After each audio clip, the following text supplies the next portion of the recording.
National Football Show. Appreciate y'all coming aboard. We are now 4 days away. 4 days away from Super Bowl 57. I can't wait, man. I cannot wait. I think the storylines are great, but let me ask you this, flat out, right out of the gate. You think there's a big buzz for this Super Bowl? I think they're two fabulous NFL cities, Kansas City and Philly. I don't think you can get any better when it comes to football cities. But do you think the rest of America is as jacked up as we are for this game? I love the football cities. I mean it. You can't have, like I said, you can't have better football fans that understand the game more than Kansas City and Philly. Okay? What is there buzz about this game, though? Is there buzz about the game? I don't feel it yet. Maybe as we get, look, obviously Philly, KC, there's massive buzz. But I would say this, do you think there's national buzz? The story all day has been about LeBron James passing Kareem. By the way, I don't really care. Okay? I don't really care about that story. I don't remember. I remember Kareem passing Wilt. I think he was in Vegas when he did it. It wasn't a big deal then, but why is it a big deal now? I mean, because it's LeBron. Okay, I guess the Stars, and they lost. Typical LeBron fashion. He gets a landmark record and a loss. I mean, okay, I guess. I mean, I was like this. I'm like, so I'm listening to all these people talk about LeBron. I'm like, dude, he's a nothing burger right now compared to the NFL. Super Bowl 57, LeBron, he's page 3. But the media, to me, I don't think sports fans give a shit about that record. I'm just like, I don't care, man. I care more about people who win championships. That's like telling me when they go like this at the end of the day here. Okay, well, this guy hit the – when people look at Barry Bonds, you could debate who the best ball player is in the history of baseball. You can have conversations on who you think. I just was like – and by the way, I watched it. I wanted to see him do it, and I watched him do it, and I was like, okay, I guess so. That's just my take on it. I was like, I don't really care. Okay, I really don't. 4 NBA championships, well, 3 in the Disney Cup. That's how I call LeBron's career. He's got 3 NBA titles in the Disney Cup. And outside of that, I'm like, okay, I mean, did he bring more to the game than Shaq did? Did he bring more to the game than Kobe did? I mean, Kobe Bryant made me watch TV and made me watch NBA games. LeBron James doesn't. And let me ask you one last question here on James. Okay? 2 minutes left in a game. Who do you want to get the ball to? Abdul-Jabbar or LeBron? The skyhook was the most undefensible play in the history of the sport. And he's also second in rebounding. He's also an 80% free throw shooter. By far better than LeBron. Who do you think was more of a weapon with 2 minutes left in the game? LeBron or Kareem? I don't know, man. I'll take Abdul-Jabbar. You got to remember something about Kareem. He was not only the greatest basketball player of all time, but he was also the greatest college basketball player of all time. I think this guy lost 1 game. Kareem lost 1 game in college, and the only reason he didn't win 4 straight NCAA titles is because freshmen couldn't play back then. Okay, I mean, Abdul-Jabbar's freshman team beat the national champion UCLA Bruins in a scrimmage. John Wooden used to say it all the time. The best team was the freshman team. Okay? No. Actually, I'm not representing the Lakers. You guys know who Joe Tsai is? Do you guys know who Joe Tsai is? He's the owner of the Nets. He asked me to wear this. Look at this. Gave me a jersey. He owns a professional lacrosse team in San Diego, and he gave me this jersey. Joe Tsai himself gave me this. I'm friends with him. I actually like him a lot. Think he's a good dude, man. So anyway, yeah, I mean,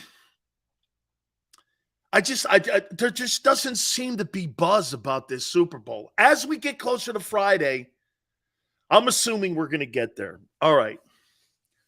Let's get into the topics. By the way, Randy Cross is going to join us, the owner of 3 Super Bowl rings, and we're going to get his thoughts. He works now for CBS Sports, and we're going to talk with him about Super Bowl 57, what it's like. He won 3 again, Super Bowl championships, and we'll get his comments on what he sees, how this thing plays out for the Eagles and the Kansas City Chiefs. That'll be at 5:30 Eastern. Also,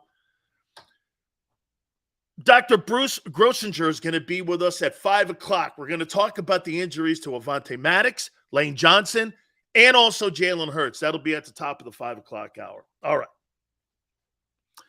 I want to start this out by doing this. How many people think the comment by the owner of the Eagles saying that Jalen Hurts has nothing to prove is wrong? I do. I think Hurts has a ton to prove. What has he proven? What has Jalen Hurts proven this year so far? By the way, I'm open. Tell me, what's he proven? That he's a good quarterback? Okay. That he's watch this, I'll even go higher. That he's a really good player? Welcome to the NFL. Okay. What else has he proven? He's helped lead the team to 2 playoffs. Okay. That's impressive. He was in the MVP conversation for sure. What has he won? Don't you think every quarterback and every player has to prove something every year? How many times have we, here, let me go here. Didn't Carson Wentz have anything to prove? They gave him a contract extension. So the Eagles came out and said Carson Wentz has nothing else to prove. Well, Carson Wentz in the end had a lot more to prove, didn't he? You know, Jalen is almost in the same position, obviously barring the injury, as Carson Wentz was. Carson had nothing to prove, hence the contract extension they gave him. I don't care what anybody says. The Eagles believed he had nothing to prove. Why would you have given him the king's ransom if he had nothing left to prove? Do you really want to go down that route again, that your quarterback has nothing else to prove? Hey, I know some of you don't want to give Carson Wentz the love that he helped that 17 team win a Super Bowl, but he did.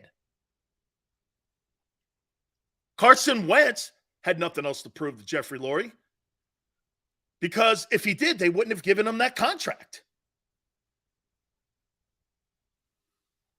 Okay, doesn't Jalen Hurts have more to prove? He's got more to prove to me. He's got to win a big game and play well in it. He has not played well in any playoff game where I would consider that guy a $45 million. He has not put a $45 million effort into any NFL playoff game he's ever played in. So when you say he's got nothing to prove, just show up and play well. The Giant game, okay, he played well in.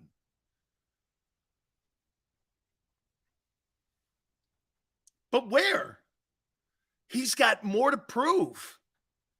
I wouldn't even think Jalen would think that, because Jalen's constantly trying to prove things to himself. He's a self-motivated guy. See, Jalen's not a rear-view mirror guy, I don't think. I think the great ones are looking through the front window, and they're never – if your best moments are in your rear-view mirror, you don't really have a future.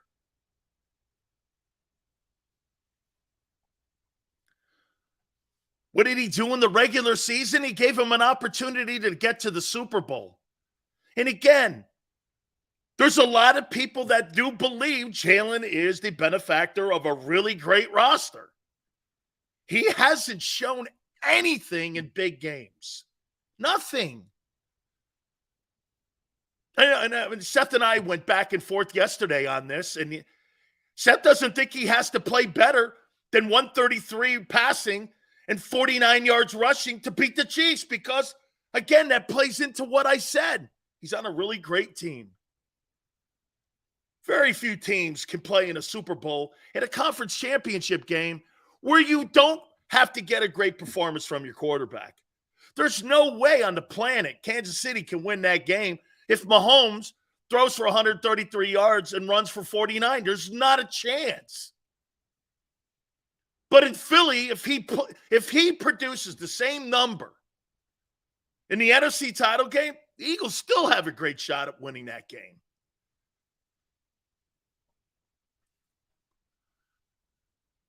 Seals, help me understand. You said he had no playoff wins. No. I was wrong. He's got two playoff wins. Okay? And he hasn't played well in any of those games, but maybe the Giant game. Okay? He's 2-3. He's 2-1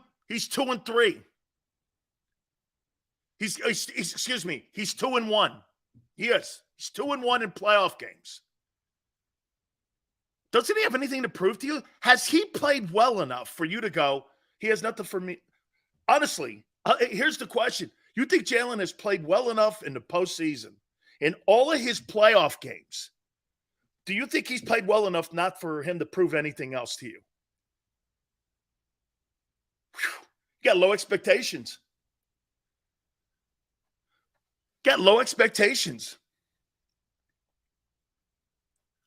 It's a question. It's not an indictment. I'm not indicting him. I'm asking you on what he's done already. That's all I'm asking. Again, I'm not ripping. All I'm saying is he's not played well in 3 playoff games he's played in NFL. And if you go to his college, he's been terrible in all of them. He's got nothing to prove, according to the owner of the Eagles. Okay. Now I see why you gave Carson Wentz his contract. I totally see why they gave him his contract. Because Carson Wentz was in the same boat, MVP candidate, everything. He got hurt. They still gave him the money. Jeffrey Lurie's going to do the same thing to Jalen Hurts. Okay.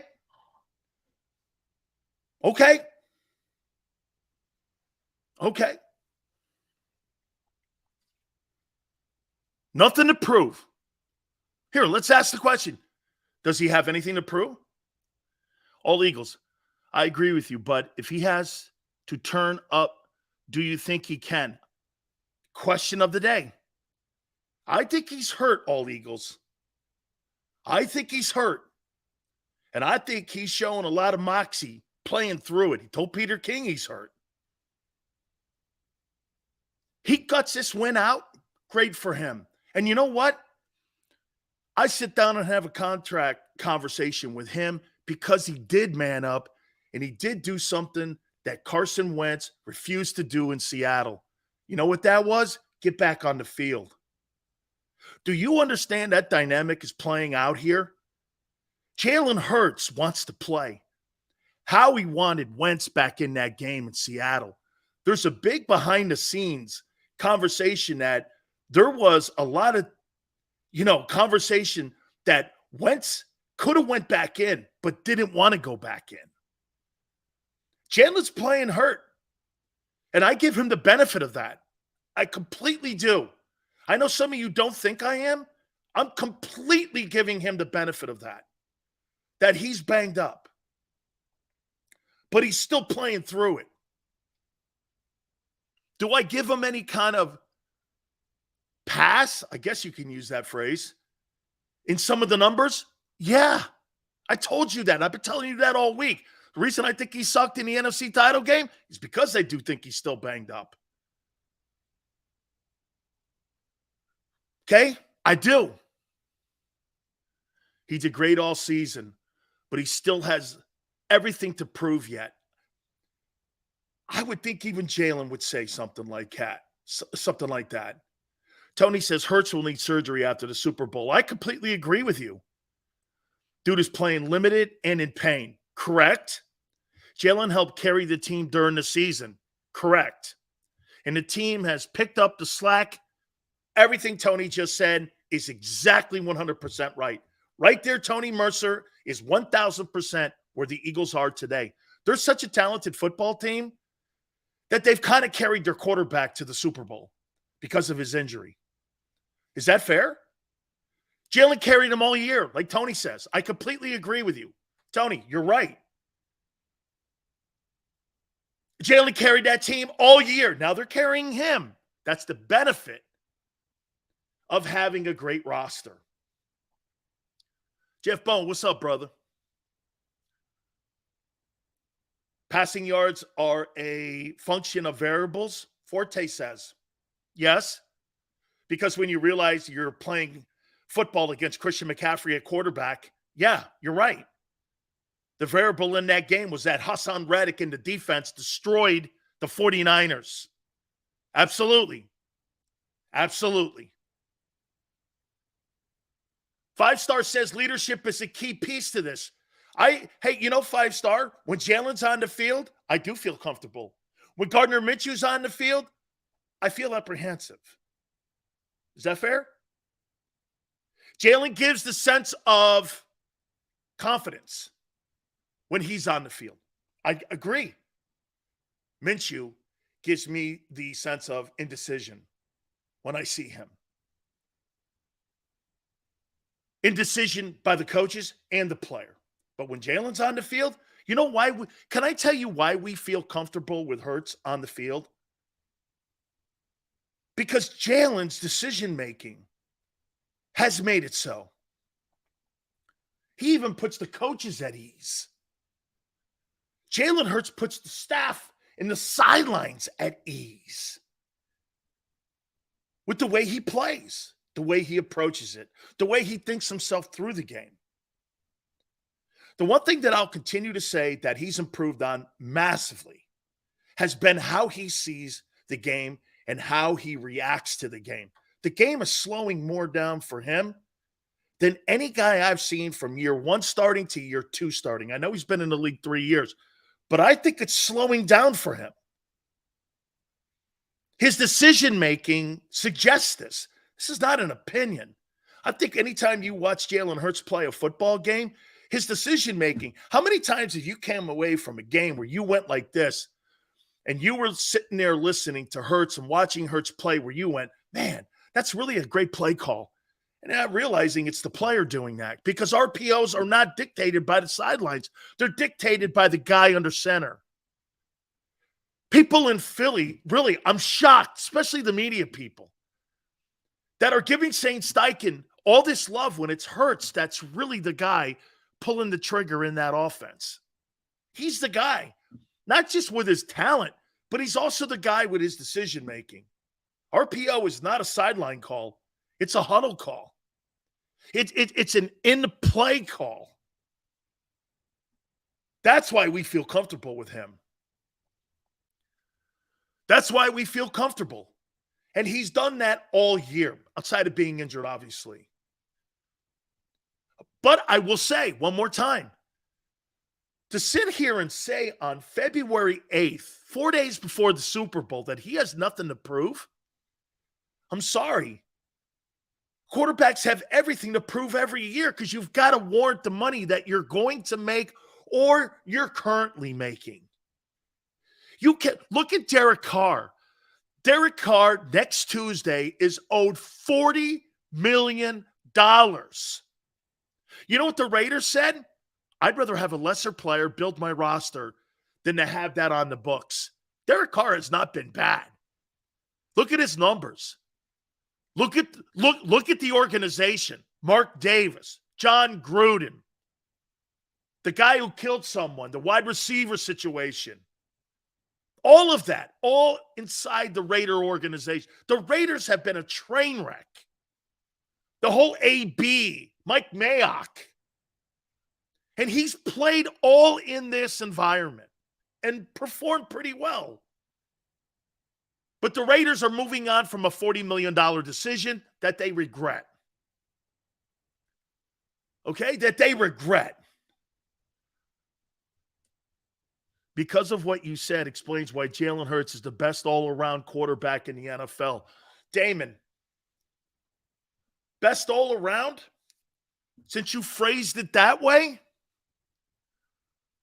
Smart, knows when to slide, does not turn the ball over. Is he as talented as Allen? No, but he's smarter than Josh Allen. He's actually smarter, in my opinion. You know why he's smarter than Lamar Jackson? Because he misses less games. Yet to be determined. Next year, we'll see what happens. He's missed games every year he's played as a starter for the Eagles. He's missed games. That's dual threat. I told you, that's my big problem with it. He will not be a player that plays all 17 games. He'll never play all 17 games. He hasn't yet. And he'll be going into his third year starting. He's never played 17 games. Hurts is smart. I agree. Okay? I agree. Seals, does Hurts have more or less than 250 yards passing? I think it's going to be dictated right away, Eagle, on how well they run the ball against Kansas City. I think if they run the ball against Kansas City and Kansas City can't stop the ball, they're going to be very high percentage passes. So I could see him around the like I said, if Hurts Eagle gets 250 passing and 75 yards rushing, he's going to win the MVP, and the Eagles are going to win this thing 31-17. 31-17. 31-17. If Hurts plays like he has in the divisional round and in the conference championship game, Kansas City will have this game in the fourth quarter, and you don't want Mahomes having the ball last, in my opinion, along with Andy Reid. The first 10 minutes are going to tell us the tempo of the game. We're going to know the tempo of the game right away. I'll tell you this. If I were the Eagles, I'd love to get the ball first. I'd love to get the ball first and not defer it. And just go like this. Let's run it down their throat. My best unit is my O-line. Why wouldn't I want to start inflicting my pressure on them? Right? Hey, if Kansas City wins the toss, I hope they win the toss. And the Eagles have to come out because I want to see Kansas City stop that O-line. I don't believe they can. I do not believe they can. I do not believe they can. Gaza says, do you think Kansas City will keep it close, Sills? God, I don't see it. You know, watch this. My brain is telling me I don't see it, but my heart is telling me it's Reid and Mahomes. You know what I mean? I'm kind of conflicted here. I'm trying to stick with what I know, and I'm like, I don't see it. But okay, I get how good Mahomes is. I agree. Put them on their toes early. Run that ball at them, man. I would absolutely love for Mahomes to have the ball last down 11. You with 2 minutes left, right? Damon, I honestly don't think anyone on the Eagles worries about the MVP if they rush for 200 yards. They rush for 200 yards, Damon. That game's going to be a blowout. Yes, give us the ball first. Dude, let me take my horses out there. Let's see if you can keep up with them. Watch this. It's not the fact. Here's the game. It's not the fact that whether or not the Eagles can keep up with Mahomes and Reid. It's if Kansas City can contain that O-line. I don't think they can contain it. You hear what Aaron Rodgers said about the Eagle O-line? It's one of the best O-lines in 20 years. That's Aaron Rodgers saying that. Aaron Rodgers said that on the Pat McAfee show. He goes, that line's one of the best lines I've seen in 20 years. That is your group. That's your group. Okay? Both playoff games, the Eagles got the ball first and scored first. I want to get the ball first and keep that trend. Yeah, because you know what you do? You set the tempo early. See, maybe it's the reason I don't really like Kansas City, and I don't. I think they're a finesse team. The Eagles are a punch-you-in-the-face team. Punch you in the face, guys, always beat up guys who want to sit there and jab with you. Get into a jab fight with a knockout artist. What are you thinking how that ends? You know what I'm saying? Dude, I think Chris Jones is going to have the same problems. How about this? Let's do this. Is Chris Jones better than Nick Bosa? No. And they did a great job on Bosa, especially in the second half. First half, I thought he played well. Second half, I thought they wore him out. in the second half. Seals, I know you don't agree with me, but if the Eagles run the ball 40 times a game, they win, no doubt about it. Dude, they have 40 rushes, and Jalen Hurts has watch this. And I promise you that Monday, if the Eagles run for 40 times and they have 250 yards rushing or 220 yards rushing, and Jalen throws the ball for 150 and has 50 yards rushing, and they win 31-17, that's an ass beating. Like the Giant game, the divisional round, that was an ass beating. Tone, how many yards did the Eagles run for in that game? I think it was like 248 yards. That's an ass beating. When someone runs the ball like that on you, that's an ass beating. Care what the quarterback's numbers are. Why would I care what the quarterback's numbers are when you got 258 on the ground? Okay, why would I care? I don't care. You got 170 yards rushing and you got 130 yards passing. That's not a great day.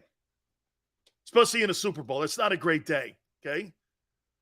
Dude, they had 268 yards rushing. If the Eagles have 268 come Sunday night, freaking over. 40-17. I mean, it'll be a destruction. Kansas City will be destroyed. How will Kansas City get the ball back? And personally, do I think the Eagles could put 268 on the ground against Kansas City? I do. Because I don't think Kansas City's got a better defense than the 49ers. I don't think they can. Andrew, Tone says 268. Eagles need to be prepared for the Chiefs' 13 personnel package. You got the best corners, and you got CJ back there in the secondary. I'm okay with that. Okay. And by the way, I got the Chiefs and the Eagles by the numbers. So Schuster's got 933 with 78 catches and 3 touchdowns. Then the rest of them are at 500 yards. They're dudes. Outside of Kelsey, does anyone on that team frighten you? Does anyone? Who, Isaiah Pacheco? Not a bad year. I think he's a rookie, right? There's nobody on that offensive skill set huddle that I look at and go, okay, man, this special people. The Eagles have special people everywhere. In the O-line, the tight end special. What's this? What's this with the Eagles? Both receivers are special. The tight end special. Both tackles are special. The left guard's becoming special. The center's special. The right guard's becoming special. The running back is special. Jesus Christ. The quarterback is becoming special. Where do you see it? By the way, Hurts doesn't have to be as good as Mahomes when you've got so many special players around you. I don't think, hey, when you talk about the Eagles, I don't think it's hype. I think it's fact. You see, the difference between the Eagles and the Cowboys is right what I just said. Parsons is hype. Reddick is fact. The defensive end for the Cowboys is hype. Josh Sweat is fact.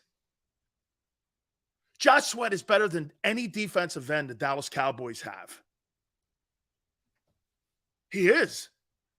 Hey, Dexter, what's his name? The Cowboy defensive end. The Cowboy end that they have that's on the other side of Parsons slips my mind. DeMarcus Lawrence. You think that guy's better than Josh Sweat? Watch this. Probably. But that's not definitive. Probably.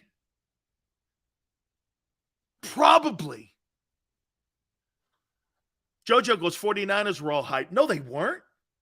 They won 12 straight ball games with McCaffrey and held you to 239 yards total offense. They weren't all hype.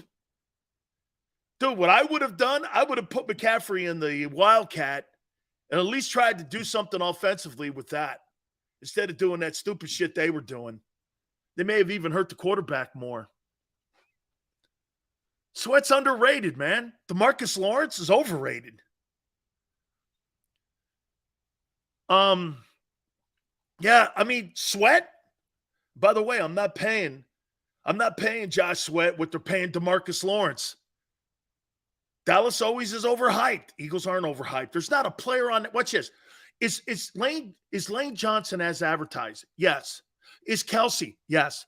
Is Mulata? Yes. I watch these guys all year, folks. I know overrated. Orlando Brown's overrated. Orlando Brown is overrated. That's an overrated, overpaid offensive tackle. And he's a free agent. I guarantee you Kansas City lets that guy roll. Guarantee they let him roll. I guarantee you Kansas City drafts an offensive lineman in the first round. I guarantee it. Lamb, Pollard, Parsons are the only Cowboys that could even start with the Eagles. CeeDee Lamb might start ahead of Devontae. They would probably share. Pollard over Miles Sanders this year? I don't know. That's kind of a push. Parsons would start over Hassan Reddick because he's a better all-around player. That's it. Parsons probably. And also, too, Zach Martin might start over, believe it or not, Landon Dickerson because he's going to the Hall of Fame, Zach Martin. Rick, thank you very much. Okay? We're going to wreck the Chiefs' O-line. That's another point. I think they're pretty good at center. I think one of their tackles is good. One of their guards is good, I mean. Outside of that, though, man, I mean, I think it's okay. Hurts is bringing the hurt. He's going to throw for 4. I won't even finish that. Parson wants to be an Eagle. Parsons should first want to be a football player. Okay? There's light at the end of the tunnel. There's light at the end of the Sills Tunnel. No, I don't see it. Multiple teams, Damon says, this year have shown that you can neutralize Micah Parsons. Yeah, you run at him. I told you that's the key to any good pass rusher. Don't run away from him. Run at him. I'm running at Chris Jones.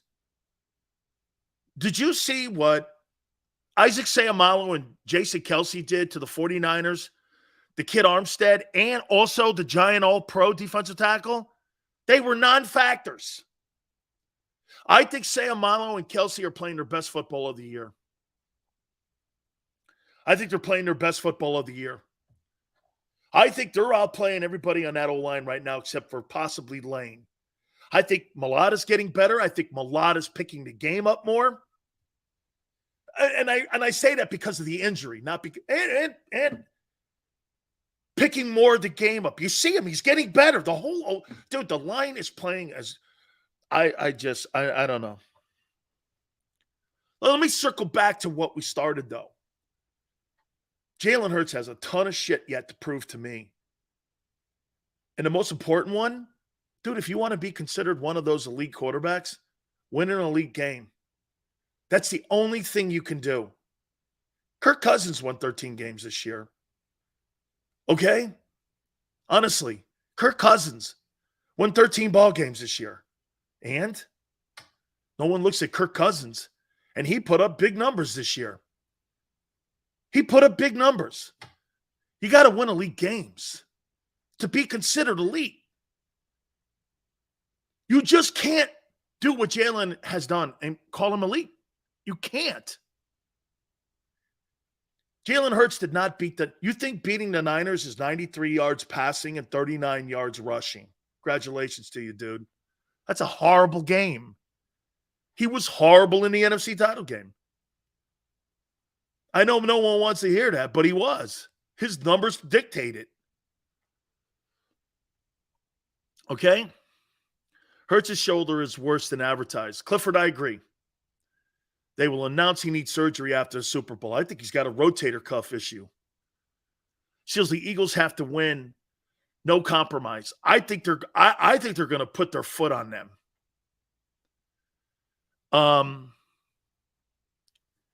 Personally, I do.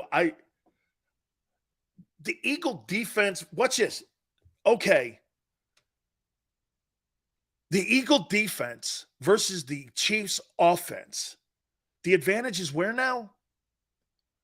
Kelsey on our linebacker, or Kelsey on the Eagle linebackers. You got rookie corners.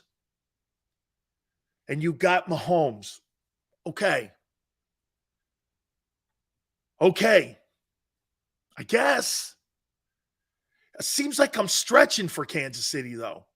Andy's play calling. How about this? Let me ask you something here. Man, I'll tell you what. I never thought about this question until right now. You think Andy Reid is overrated?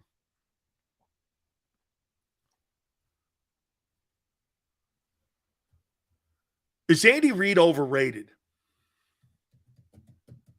I'm going to explain why I throw this out to you here. Is Andy Reid overrated? I'm going to make a comparison. Yes and no. Look at JoJo. Daza says no. Mass says yes. Reid comes up short at times in big games, says Clifford. Ryan says no. One Super Bowl, kind of. I'm shocked. I hope he is on Sunday. I love that comment. Andy, one of the greatest, says Dre. His time management sucks. I completely agree with that. He did nothing in Philly, no rings. Let me ask you something. Did Doug Peterson outcoach Bill Belichick in Super Bowl 52? You think he outcoached him?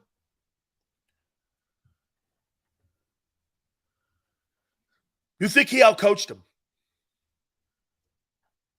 Doug outcoached the modern-day Vince Lombardi. Look at everyone. Yes. How's Bill been since TB12's not been in New England? By the way, this is a conversation. You tell me if you agree or disagree. How's Belichick been as a coach in New England since he's left? You think he's been the same thought-of coach without Brady? Watch this. Joe Gibb loses a quarterback. He wins a Super Bowl. Doesn't have Theismann. He gets Doug Williams. Doesn't have Doug Williams. He gets Mark Rippon. Pretty impressive. Pretty impressive. Joe Gibbs can coach, no matter who the signal caller is. Kind of what's going on with Pete Carroll in Seattle a little bit. Russell Wilson's not there. Put Geno's ass in. Shit, they're working out a contract extension. Bill's been 500, right, Brian? In New England. So you take Patrick Mahomes away from Andy Reid. Is he Andy Reid? Philly? By the way, would we not agree, since Andy's been kind of more in control of the personnel, what's happened to that team since their first Super Bowl appearance? You think this team is as good as the first team that won the Super Bowl? I don't. That's why I say this team right here going into the Super Bowl, if I'm the Eagles, I don't fear that team. I mean, the quarterback is great. Don't get me wrong. You got a generational tight end. I get that too. I'm not taking away from those guys. But I mean, Andy Reid, Patrick Mahomes, Bill Belichick, Tom Brady. You take them dudes away? That's not Joe Gibbs. That's not Joe Gibbs up there. You feel me? So when people say that the Chiefs had the advantage in coaching, no. They had the advantage at quarterback, not coaching. I think Andy Reid going into halftime and his 2-minute warning, play calling sucks. I think he slipped up in big games because of some of the play callings. Well, here's what I see sometimes. And you guys around Andy Reid a lot and watching him and how he coach. Watch this. All of a sudden, everything's going great. There'll be somewhere in the third or fourth quarter. Eagle offense back under Andy Reid will have a couple 3-and-outs. The other team gets the ball, drives down, beats them. Because he doesn't look at situational play calling. He just looks at his chart. The difference between Doug Peterson, guys, tell me if I'm wrong. The difference in the Doug Peterson Super Bowl 52 with Belichick? How about Philly? All right, let's run it. That dude had a feel for the game. There's no scripted play charts like they have in Kansas City where they go off a list of plays. The reason why they're so dynamic is because Mahomes is dynamic. Andy Reid's play calling hasn't gotten any better. He's the same dude. But it looks more dynamic when you got a guy making left-handed touchdown throws. I think Andy Reid's overhyped. He's overhyped because the quarterback is the guy. The same way Belichick was overhyped. Greatest coach of all time. I'll tell you what, you take that quarterback away, Belichick ain't that dude anymore. He is not that dude. This is Tone here. Doug Peterson had a full grip on the pulse of the Super Bowl 52. He coached with intention and rode waves of the game. Truly a spectacular coaching performance against the greatest coach in the history of the NFL. Doug Peterson outcoached the modern-day Vince Lombardi in Super Bowl 52 with a backup quarterback. That's coaching. You had an MVP candidate earlier in the process. You make a complete switch. Belichick could never have done that. He's proven it. He's proven he cannot make that switch. When he was in Cleveland and right now currently in New England. And again, I'm circling back to Andy. He's overhyped. Andy Reid is an overhyped coach because the quarterback is so spectacular. The quarterback is spectacular. And let me tell you why I say this. If Nick Sirianni's overrated and he's going for a ride, what's Andy Reid going for? Why can't you apply that same thing in Kansas City? Andy's been fortunate to be around. Well, guys, figure this out. Could Andy Reid have been in any better situations when it comes to front offices than in Philly and Kansas City with Clark Hunt and them guys? Dude, it's not like he went from the Jets to the Jags. Tone says Peterson approached the game like a boxer. Punch, counterpunch, bob, weave, counterpunch. It was a beautiful thing, Sileo.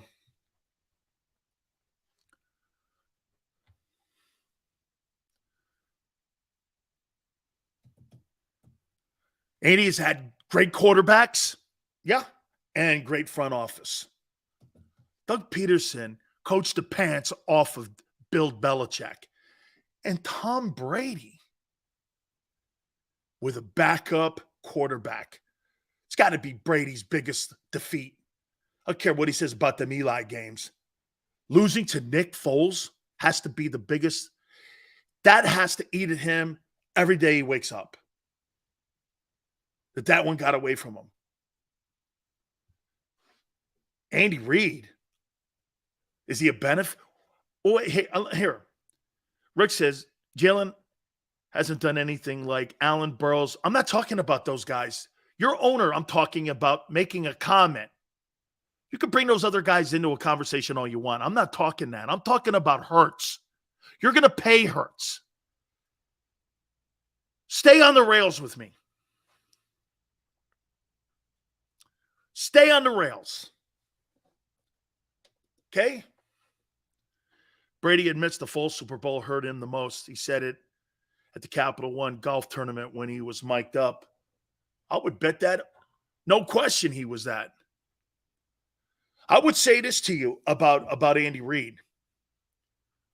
Well, if Nick Sirianni's going for a ride because he's got a really great roster and he's got a really great organization, isn't Andy going for a ride? Coaches are products of the Jimmies and Joes, not the system. So let me get this right. You think Andy Reid go to a Super Bowl if he had Zach Wilson as his quarterback and he was running the Jets? Really? Let's not forget something. Since he's taken over personnel, Chiefs are losing personnel. Juju Smith-Schuster's your number one guy? I don't know, man. They figured a way to get it done in Los Angeles by keeping Cooper Kupp and Matthew Stafford. Surely KC could figure that out on how to keep Tyreek Hill and everybody happy, especially when you got a $50 million quarterback. Just saying, man. I'm like, so is there a true massive advantage at coaching in this Super Bowl? How much does Nick have to coach with the better roster? Just be us. Don't get crazy. Don't turn the ball over, and you're better. It's almost like Nick Saban coaching. I got the better guys. System? Come on. Jimmy's and Joe's. Jimmy's and Joe's. Right? Would Brady be a fit with Jeff Fisher? Right, that's another great one. Brady and Jeff Fisher? Really? Not happening. Not happening. Look at Trevor Lawrence, Urban Meyer, Doug Peterson. One year he's a turd and people are throwing the bust word around. The next year he's a Pro Bowler. Coaching, okay? Good organizations. The guy who knows what he's doing. You see, the Jags are not a bad organization. They just have not had anybody in the building there that knows what they're doing since Tom Coughlin. Doug Marrone, kind of.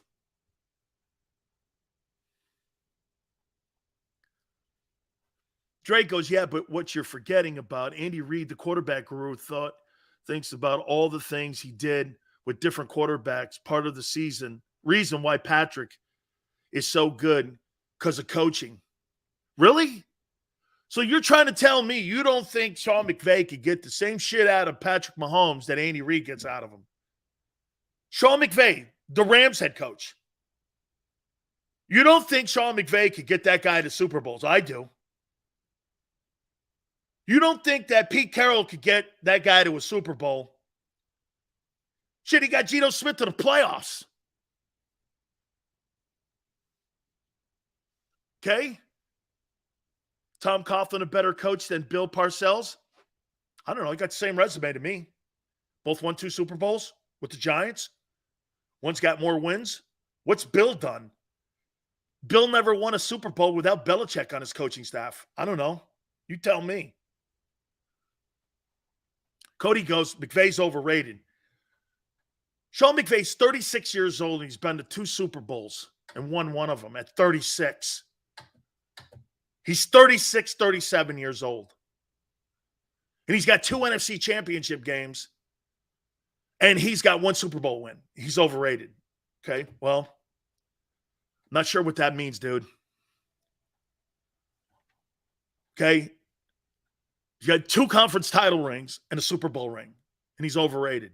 Wow. Okay. Andy can't adjust mid-game because Andy doesn't look. Andy's always pushing forward in his play calling. Andy doesn't pull the reins back because you know why? They can't, because they don't have a running game. They got to keep pushing forward. That's the problem that Kansas City has. Watch this. Kansas City is going to put up a ton of yards against the Eagles from 20 to 20. Okay? From 20 to 20. They're going to put a ton of yards on you. But you know what's going to happen? Once they get in the red zone, the Eagles are going to shut them down. Because you have no red zone running back. Okay? And what's the biggest problem that you have with a passing offense 20 going in? Tone, do you know what it is?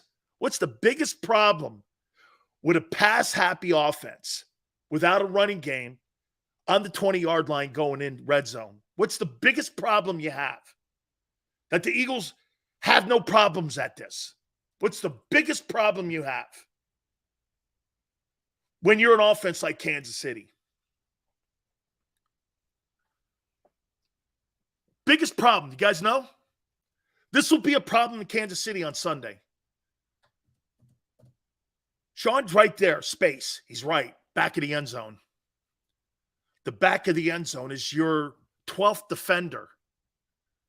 Your playbook is reduced, which means you're limited, which means the defense knows your tendencies and trends on what you like to do 20 going in. There's probably 7 plays that KC loves to run. I would say mostly with Kelsey and with the improvisation of Mahomes back there moving around in the pocket. Gives them the latitude to do that. You got a 12th defender, red zone in. 10-yard in. Kansas City's not scoring on the Eagles like that. They're either going to score on big plays like plus 20 or plus 15 plays.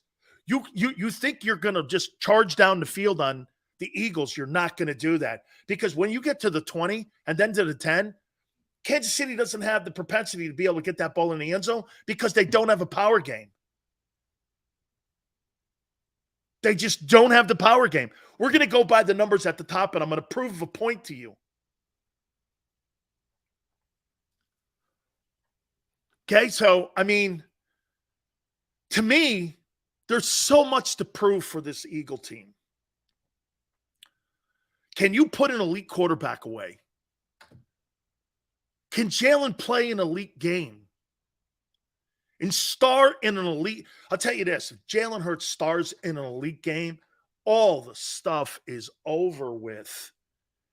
Then it's going to be talking about what the price tag is.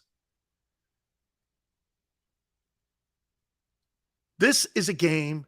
Remember something, regular season put him in this position in an elite game. Mahomes, this justifies the salary of the 10-year contract he signed. Watch this. You know what Kansas City's saying about Mahomes? Here's the difference in Philly and in Kansas City. Here's the difference. You ready? In Kansas City, Mahomes wins the Super Bowl. He justifies the 10-year, $50 million, $500 million deal. He justifies it.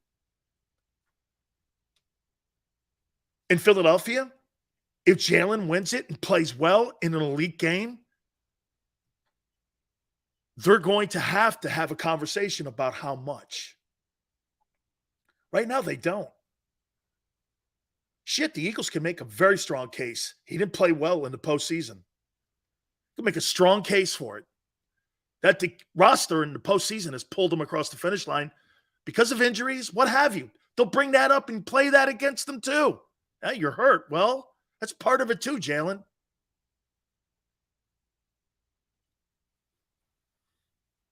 That's why the owner didn't come out with glaring. He says, hey, he doesn't need to prove anything. Well, I think he does.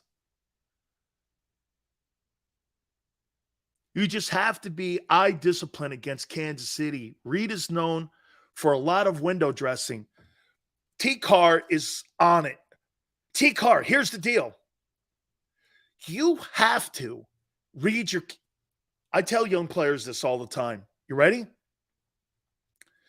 Don't watch the ball. The ball will take you away from the play. Watch your keys.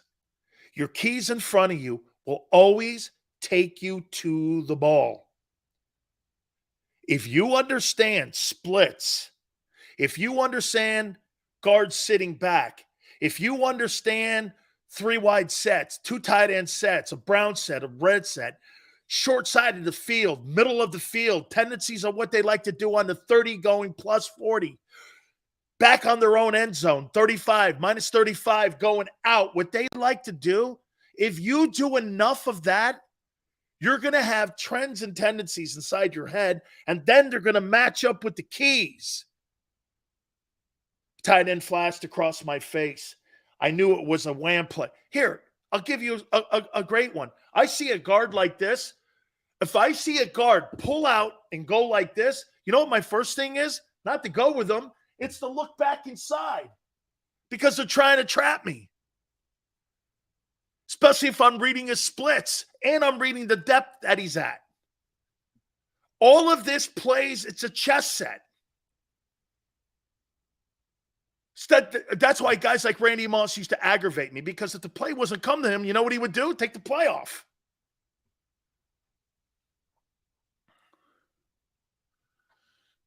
God bless Jamison. We need Smitty's mentality. It's just another game. Cody,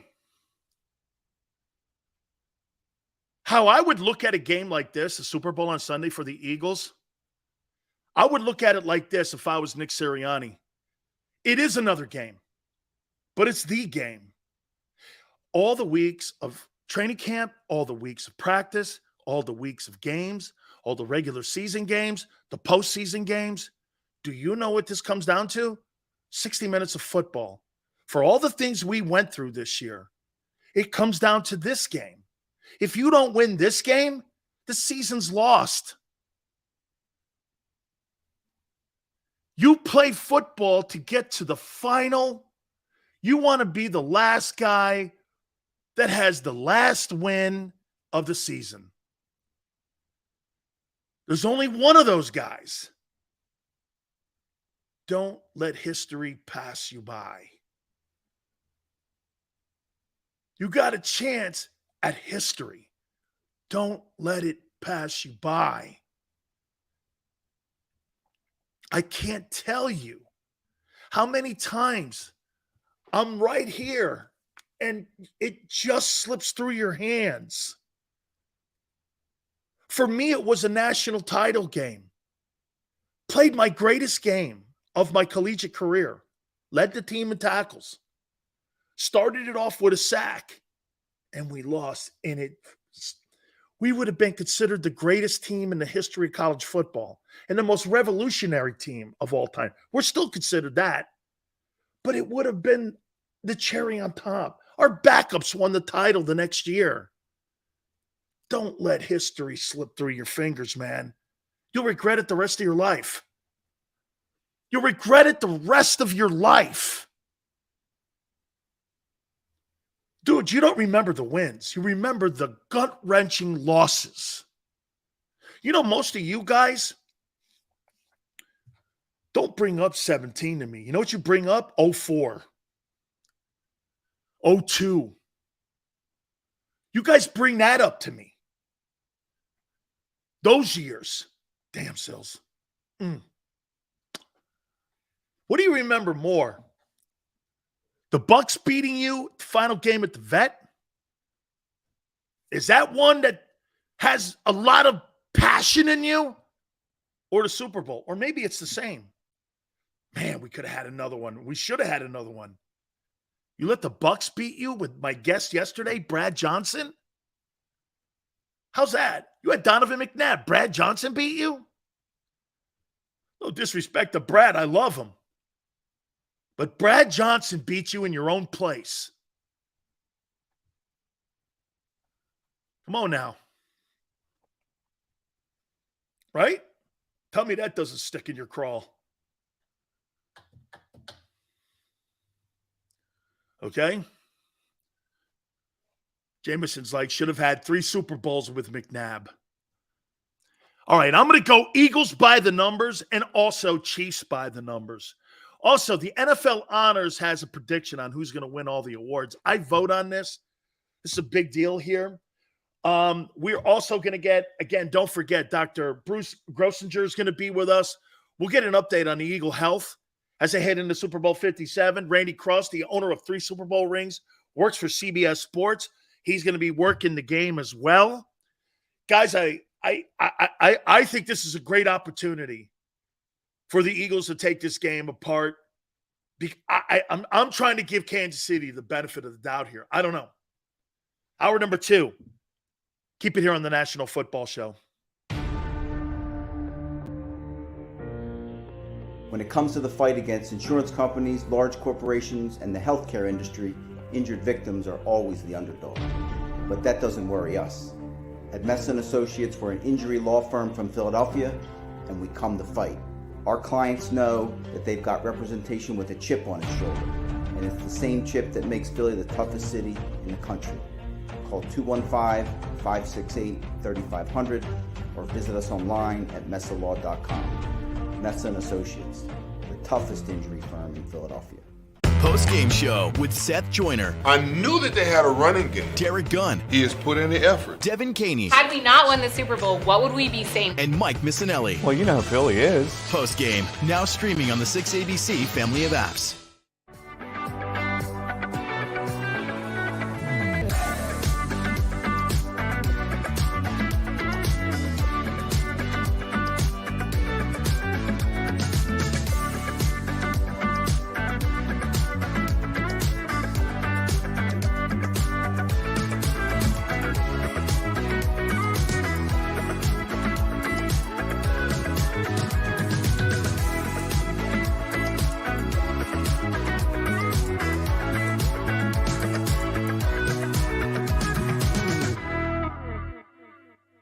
Why do millions of people every year from around the world visit Philly's Rocky statue?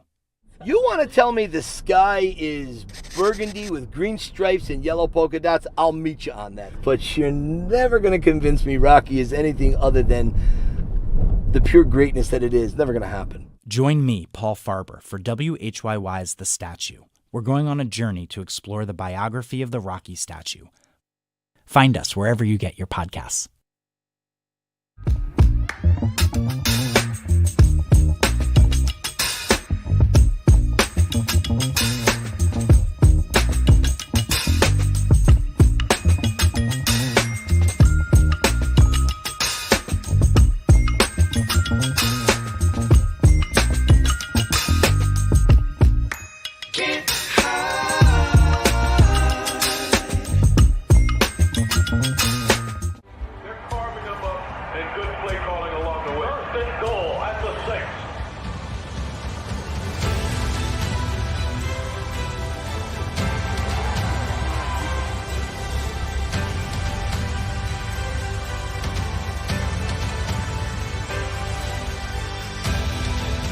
Field of life, First Trust Bank is there for you.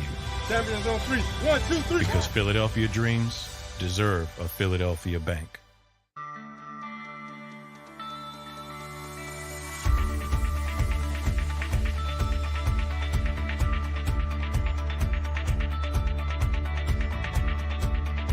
Hi, I'm Jim Muehlbronner, Managing Partner at Del Val Insurance Group.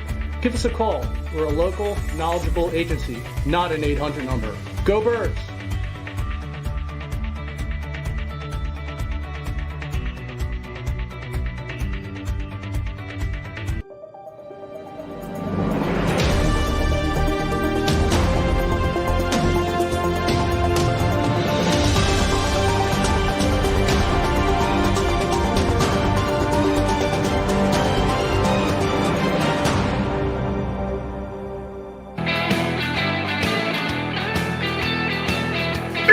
National Football Show, hour number 2. On the road to Super Bowl 57, 4 days away from the big game. So Chris Sims, I guess, is now barking that Jalen Hurts has got the easiest job in the NFL. So, Is that a rip? That he has such a good team around him? To me, it sounds like jealousy when somebody says that. So you got an organization that put the best team around him, taking advantage of the fact that he's on a rookie contract, making not a lot of money. What did you expect Howie Roseman to do? Sit around and not do anything and try to win a championship? I'm not sure what that take is. So what? Jalen's got the easiest job. Don't you find that to be, again, in the conversation as one of the greatest?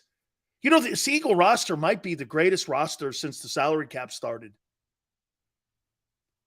This roster might be the greatest roster of all time in the salary cap era. I told Merrill Reese that yesterday. Okay? This might be. So what's the point? What's the problem? Okay, Chris. So he's got the best of everything. They're taking advantage and they're utilizing every single thing that's in front of them. Okay? The easiest job? I wouldn't know if it's the easiest job because he's an RPO guy. His in-game decisions are spectacular. I don't know if that's that easy of a job. If that easy of a job, Gardner Minshew would have won the Saints game. Okay, so, I mean, I like Chris. He's been on our show. He'll be on again. But again, I mean, the Eagles have taken advantage clearly of the position they're in with the quarterback. So, like, that's a bad thing. Seattle did. The Patriots did with Brady. Not sure what the hell he's talking about here. I guess it's conversation because it's the Super Bowl. Well, Jalen is not – what he's inferring is that Jalen doesn't really have to do anything spectacular to win a game. That's what he meant. It's kind of a backhanded slap. He's right because the two playoff games this year, he hasn't done anything, really. The Giant game, like I said, the Giant game, he was okay. But, I mean, NFC title game, he was non-existent. So Sims gave him a backhanded slap. Well, I'll tell you what, man, I'd rather be on a team that my quarterback doesn't have to play well and wins and still puts 31 points up than a team where if I don't play well, we get killed. It just sounds petty. I expect a little more. You know, I don't mind some of Chris's analysis of Hurts, but that one right there. So what's the angle there that you're saying? It's a backhanded slap to Jalen. It's not a reality, conversation. Look, he doesn't really have the strongest arm on the planet. He's not as accurate. Okay, you can debate that and have a conversation and do a show on that. Okay. But to sit there and go like this, well, Hurts doesn't have to do anything for them to win. That's what he means. Hurts doesn't have to play well. Actually, Seth said that yesterday to me. Do you want to be candid? Because Seth said to me, he goes, Jalen, I said, so you don't think Jalen has to play better than 133 yards passing and 39 yards rushing? He goes, no.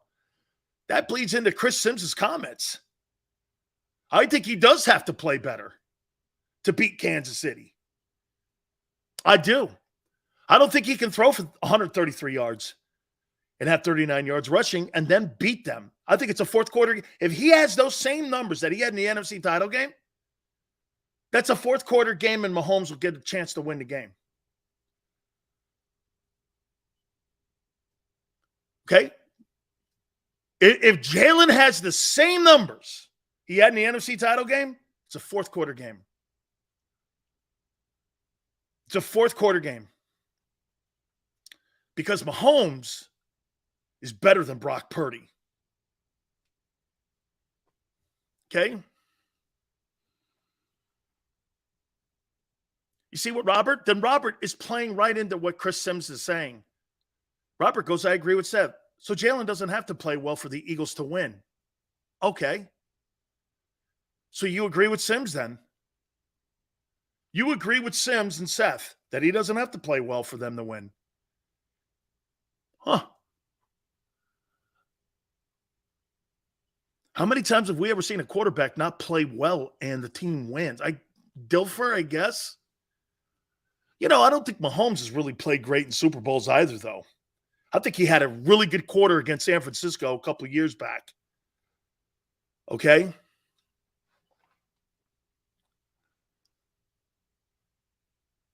If it's close, it'll come down to quarterback and special teams. Well, that favors Kansas City then, Yale. See what Yale just said? If it's close, it'll come down to a quarterback and special teams. That's KC. That's not Philly. I think you have a chance to put them and knock them out. Okay? I do. If you play it right. Foles went toe-to-toe with Brady. Yeah, Doug Peterson. And Nick Foles, 2 years removed from an all-pro season, right? Am I wrong? I mean, Nick Foles wasn't a scrub. He's got a Pro Bowl on his list. 26 touchdowns, 2 picks. Best coaching he got was in Philly, not in Jacksonville or Chicago or in Indianapolis.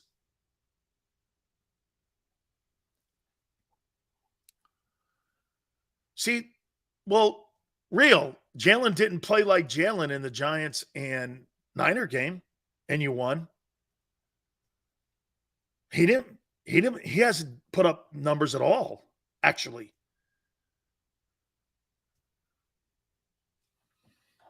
Right? He hasn't put up any numbers, quite frankly. He played great. Foles was spectacular in the Super Bowl. Damon Gosil's honest answer. How many quarterbacks at NFL can come into Philly and run the system Jalen Hurts runs and take them to the Super Bowl?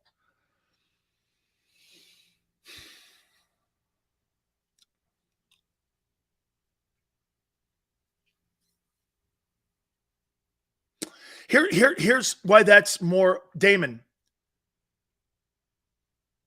Could you coach Lamar not to be reckless and Josh Allen not to be reckless?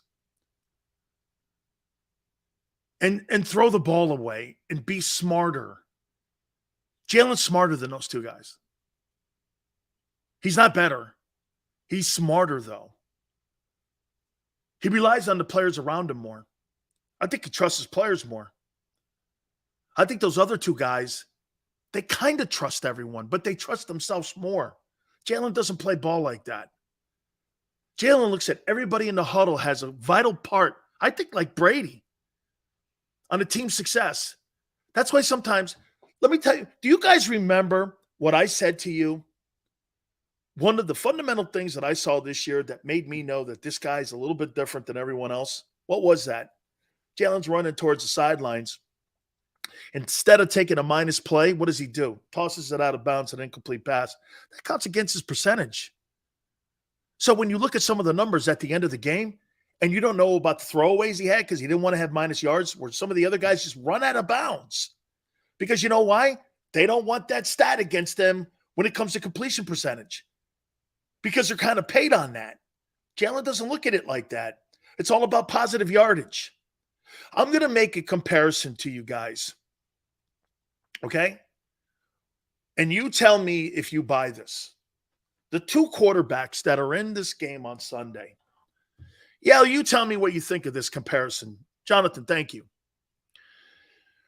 I'm going to compare Patrick Mahomes to Barry Sanders. And I'm going to compare Jalen Hurts to Emmitt Smith. You're going to have to learn to live with mistakes that Mahomes makes sometimes in games. Jalen Hurts limits mistakes. Barry Sanders could rip off. Here's Barry Sanders' line. Watch this. -2, -2, -5, 75-yard touchdown run. Here's Emmitt. 5, 6, 2, 8, 6, 9, 4. I never saw minus plays with Emmitt. But you look up, it's 25 carries, 158, and a win. That's the difference. Emmitt Smith is going to win you more games. You know why? Because there were not going to be minus plays. That guy in Kansas City is going to give you some minus plays and opportunities. The Cowboys didn't do that. They never turned the ball over. Michael Irvin was a third down guy. Emmett ran the ball. Troy was effective on third and short. That was the Cowboy dynasty. And they were all great players. You see, when we talk about the greatest running backs of all time, no one brings up Emmett, even though Emmett has the numbers to prove that he is. But he wasn't the most spectacular running back. But he was the most consistent running back. That's who Jalen is. That's who Jalen is. No minus plays, no turnovers, no fumbles. He's Emmitt Smith. And I don't mean that because he's a running quarterback. I mean that because of mentality. Then see what $3 says? Sanders is overrated. So you tell a guy who was 4 years in high school, had 12,000 rushing yards, in 3 years at Florida had 4,000 rushing yards, and in the NFL had 18,000 yards. Where's he overrated? Every level he played on, he was the greatest back of his era. How's he overrated? Emmett had 4,000 rushing yards at Florida. Had 12,000 rushing yards at Escambia High School in Pensacola. He had 18,000 yards rushing in the NFL, and he's overrated. Know the history of the guy.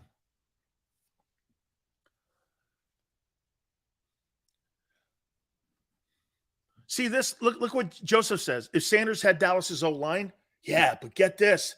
Jalen knows he has Dallas's O-line and maybe better. And maybe better. Hurts is smarter than Josh Allen. You guys are right. He's smarter than Andrew Luck. He's smarter than Lamar. Those guys believe that they have to carry their team. Jalen believes he has a team that everyone can carry their mail, whether it's Devontae 1 week, AJ 1 week, Goddard 1 week, Sanders. He really believes that. That's hard to coach into a guy. That's hard to coach because most guys don't want. Aaron Rodgers doesn't see it that way. That's why he hasn't won. Brady does. Brady knows as he got older, he needed more talent. When he was younger, he could have the Chris Hogans of the world. He could have the Amendolas and the Edelmans and all them guys who were nobodies in college. He could take those guys and make those guys and wheel those guys into Pro Bowl players. As he got older, he knew he needed talent around him.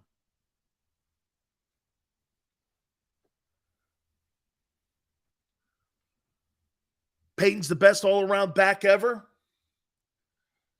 Better than Marshall Faulk. Right? Better than Marshall Faulk. I don't know. 1,000-yard receiver, 1,000-yard rusher. I don't know, man.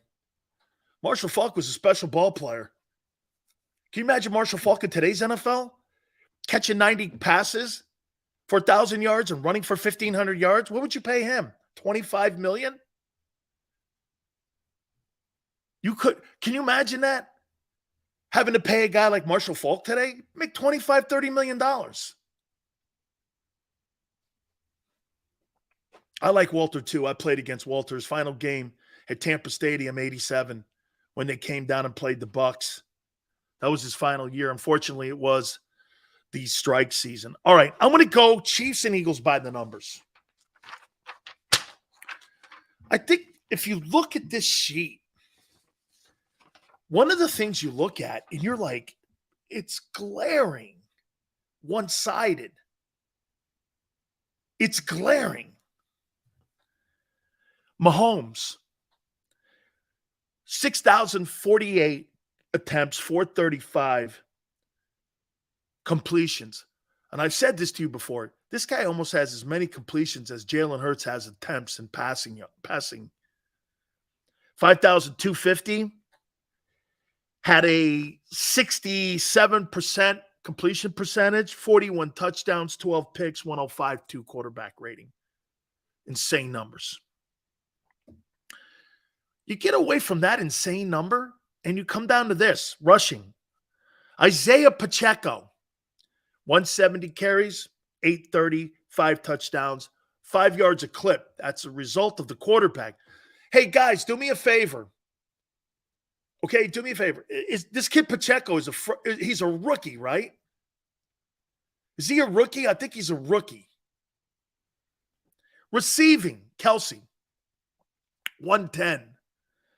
1338, 12 touchdowns, 12 yards a catch, which from the tight end position is utterly amazing. By the way, so let me get this right. This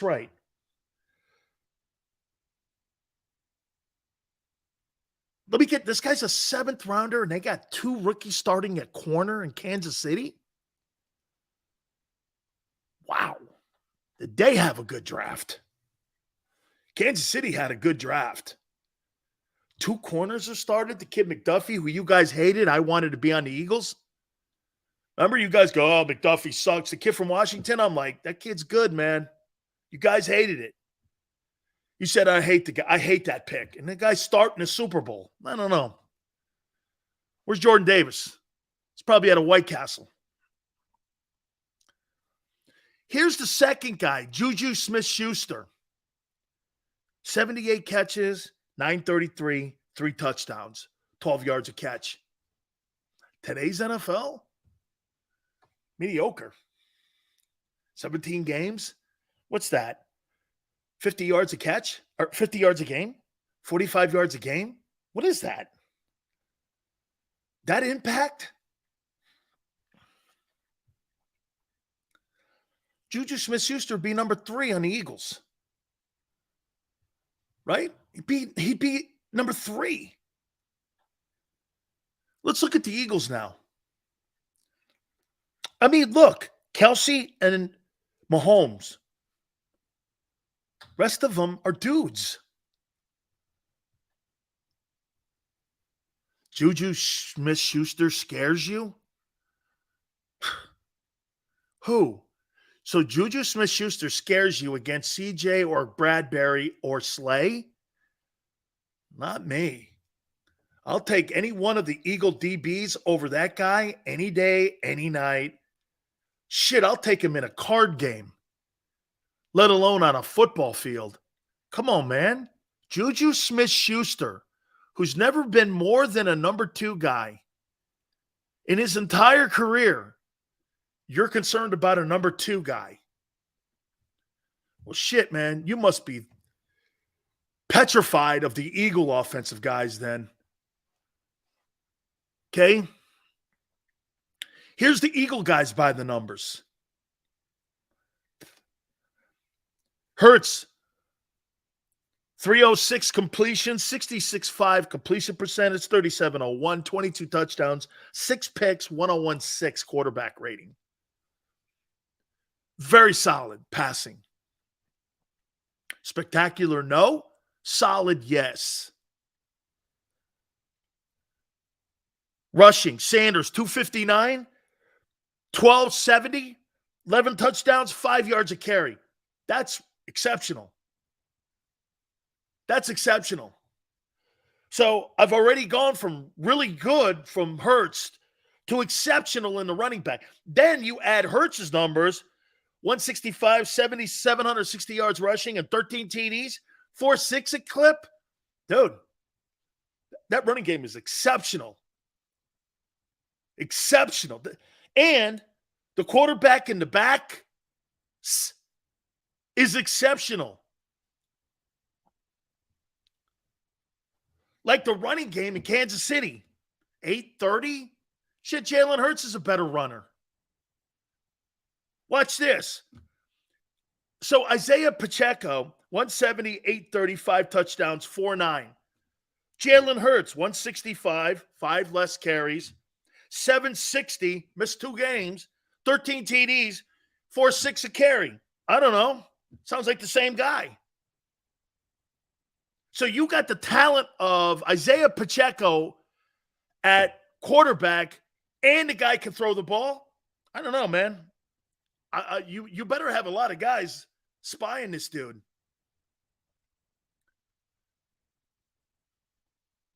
See, when you combine that, that's a tough cover. Now look at the receivers here.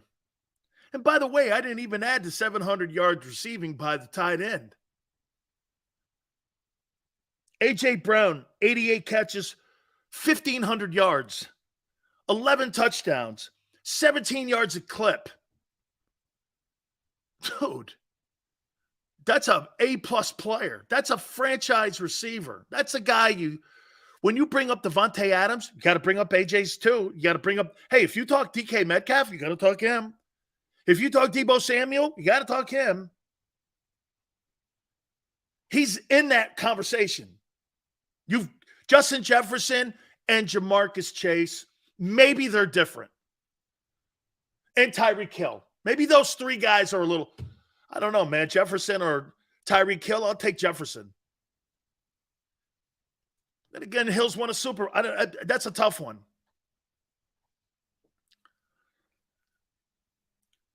Devontae Smith, 95 catches, 1196, 7 touchdowns, 13 yards a catch. So you got two guys. One guy 13, the other guy at 17. Jesus Christ. I don't see it, man. The offensive skill set and the talent is on the Eagles side, even with Mahomes' insane year. Because after Mahomes, everyone else outside of Kelsey is average. The running back for Kansas City is as good as the Eagle quarterback. That's not a slant on Jalen. It's not what he does. He's a guy that wants to throw the ball with 2,000-yard receivers. Kansas City's going to defend that. I'll tell you what, you know who's got more on his plate than Andy Reid? Steve Spagnuolo. He's got a lot on his plate. Because to me, I mean, as good as AJ and Smith are, dude, Sanders and Goddard are maybe the two more underrated guys in that huddle. And they're gifted players as well. Okay? Charlie, his decision-making is elite. Watch this. The former MVP in Baltimore is an elite athlete, but his decision-making is not. Jalen's getting better as a dual-threat guy. He is. His decision-making is elite. That doesn't make you elite. His passing numbers are not elite. Okay? And some would go, well, is Lamar's? Well, he did lead the NFL in touchdown passes. He did throw 36 TD passes in a 14-2 year. Again, shows you right there, too. Now, they didn't go far in the postseason. This team did, because I think Jalen's smarter. Look, I want to put this out there one more time. I just don't see what people are trying to make this game and trying to make this game closer. Because if Kansas City can, watch this, like I said at the top of the program in the last hour, man, I want the ball. I'm going to run right at him. I'm going to run right at Chris. Man, I might even start barking. We're going to run at you.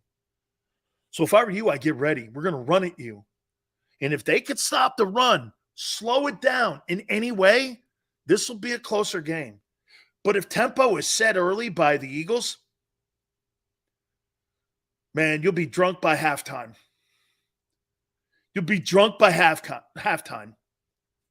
Okay?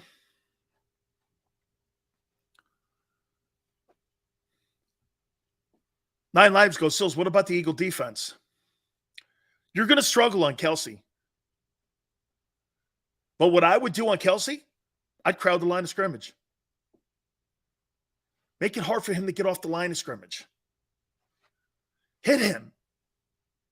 Have a guy lined up on him. Take him out. Make Juju Smith-Schuster beat you. Why would I want Travis Kelce to beat me? Put a guy on him and hammer him. Don't hold him, but hammer him. Double team him. Juju Smith-Schuster's not going to beat you. He's never beaten anybody, even when he was in Pittsburgh. He is not going to beat you.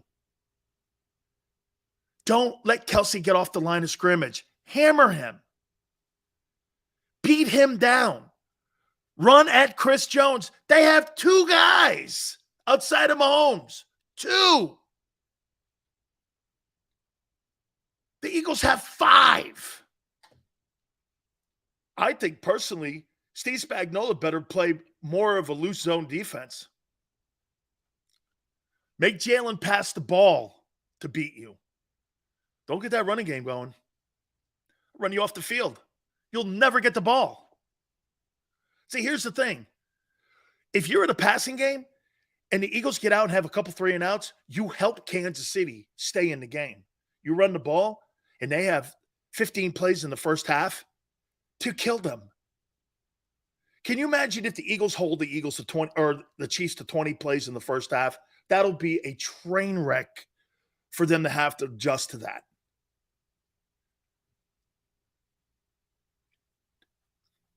Hammer him. Hammer him. And by the way, I'm not wasting Reddick on him. I'm going to put Reddick on the loose side, the side he's not on. Whether that's on Brown, I don't think Brown can defend him. And I'm not gonna use him to nullify Travis Kelce. That's not what he does. I get Kaiser White's ass on him. Hammer him. Hit him.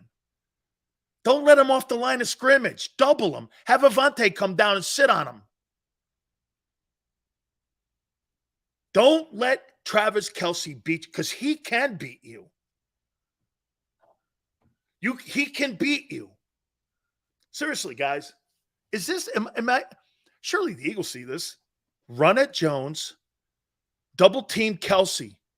Make Schuster beat you. Because if you look at the rest of the numbers on that Chiefs team, who makes you go like this? Wow, this guy's special, like Devontae. Watch this. Devontae Smith would be the number 1 receiver on the Chiefs right now if he was on the Chiefs. He'd be the number 1 guy. Schuster would be number 3. Hit Kelce at the line, double team him. Also keep the guy in close by. Yeah, it's for the shuffle pat. Well, keep everything up. They can't run the ball, guys. Dude, 830 yards on 170 carries, 4.9 a carry.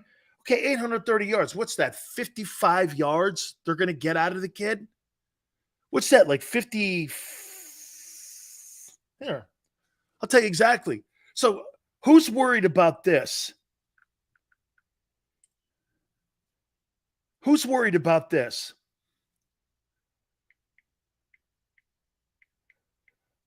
Who's worried about 48 yards out of Pacheco? You? Me? I'm not worried about that. I'm not worried about him. Pass catching, maybe. 48 yards? You need more than that against that Eagle defense if you want to keep those ears pinned back. Because if they get those ears pinned back on you, man, dude, your life is – your quarterback is going to be – your quarterback's going to take some hits.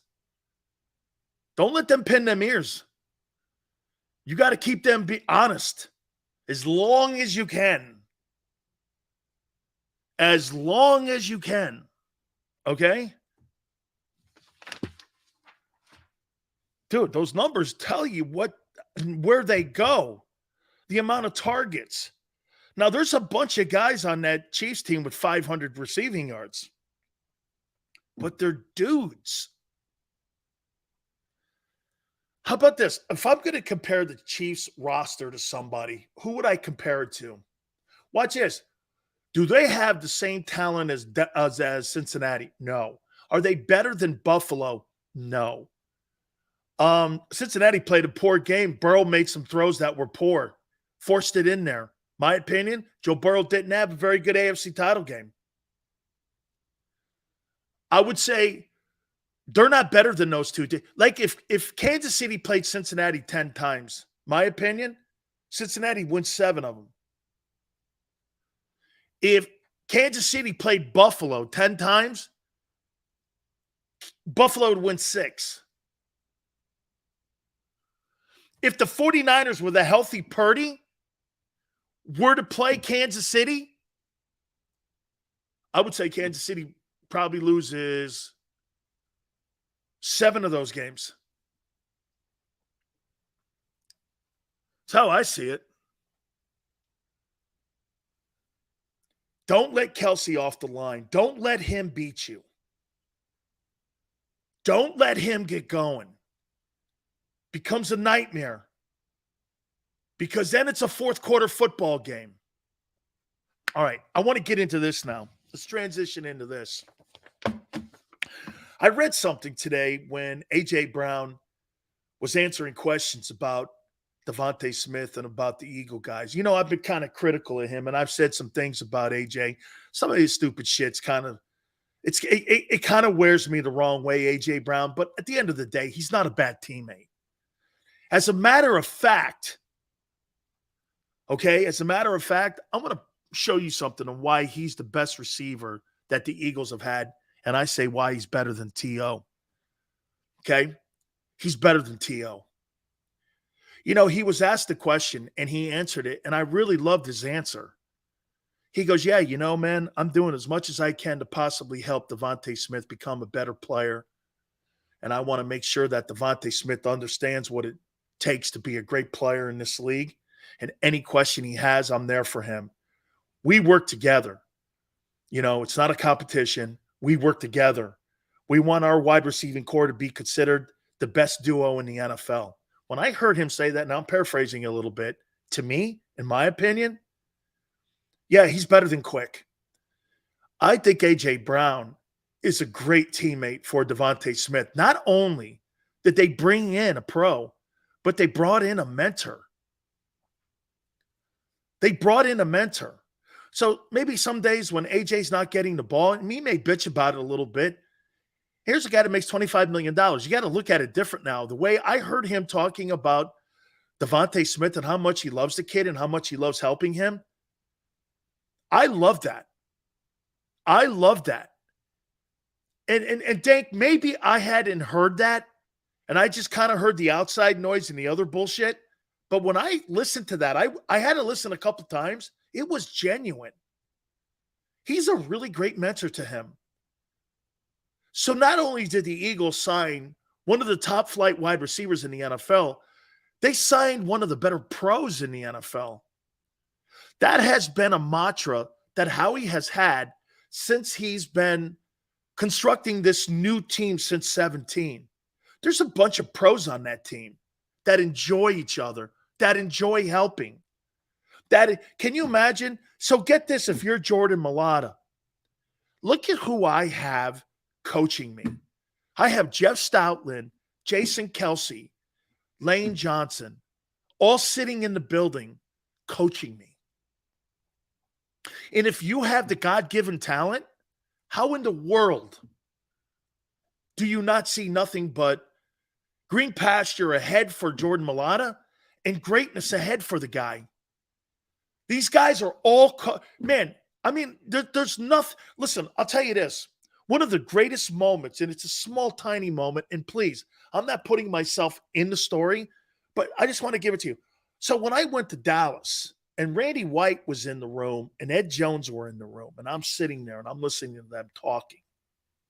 And I'm listening to both of those men talk about playing the position. I'm in here going like this, man, I thought I knew everything about playing defensive tackle. These guys are talking about shit I had never thought of. No way. And then one day Ed Jones goes, yeah, I'm trying to do that thing that Sileo does, that small hump, that junior hump move. I'm trying to do that on the corner at the tight end. Ed Jones and I got a great picture of me and my wife, and Ed and I are dear friends to this day. I looked over at him, I go, Ed, that's one of the greatest compliments I have ever had. A guy like you saying he wants to try to do something I'm doing and I'm really good at. I looked at Ed Jones, and I'm looking at Randy White in there. Ernie Staunter's the coach, and I'm sitting there going, damn. I don't know if you guys ever heard of Ernie Stauntner, Hall of Fame defensive lineman himself, but he was a D-line coach in Dallas forever. And he coached Randy White. And Ernie Stauntner was like my coach for a bit. And I'm sitting there listening to Ernie Stauntner coaching. And I'm like, man, Butch Davis was a really good coach, but he wasn't Ernie Stauntner. Okay. Or the guy in Detroit I had, Lamar Leachman, who coached Lawrence Taylor and Leonard Marshall. When you're around those kind of guys, you're like, damn. So when you're Jordan Mailata or you're like Devontae Smith and you got AJ Brown talking to you what it's like to be a pro. Okay. I mean, good, man. Hey, Dank, I'll say this to you, Dank. That's really a great teammate. He may say stupid shit in public, but that's a pretty good teammate. That's a pretty damn good teammate. What we're talking about here. All right, guys, I got to take a timeout. Don't forget, Dr. Bruce Grosinger is going to be with us. We're going to get an update on the health of the Eagles and what he's expecting to see on Super Bowl Sunday and Super Bowl 57. Also, Randy Cross, the owner of 3 Super Bowl rings, works for CBS, covering the Super Bowl for CBS. He's going to be in hour number 3. More on Super Bowl 57. I do want to hit more on the defense going against Mahomes. This is what I would do to the Mahomes. I'll tell you what this is next. Keep it here on the National Football Show. When it comes to the fight against insurance companies, large corporations, and the healthcare industry, injured victims are always the underdog. But that doesn't worry us. At Messon Associates, we're an injury law firm from Philadelphia, and we come to fight. Our clients know that they've got representation with a chip on its shoulder, and it's the same chip that makes Philly the toughest city in the country. Call 215-568-3500 or visit us online at messalaw.com. Messon Associates, the toughest injury firm in Philadelphia. Post-game show with Seth Joyner. I knew that they had a running game. Derek Gunn. He has put in the effort. Devin Caney. Had we not won the Super Bowl, what would we be saying? And Mike Missinelli. Well, you know how Philly is. Post-game, now streaming on the 6ABC family of apps.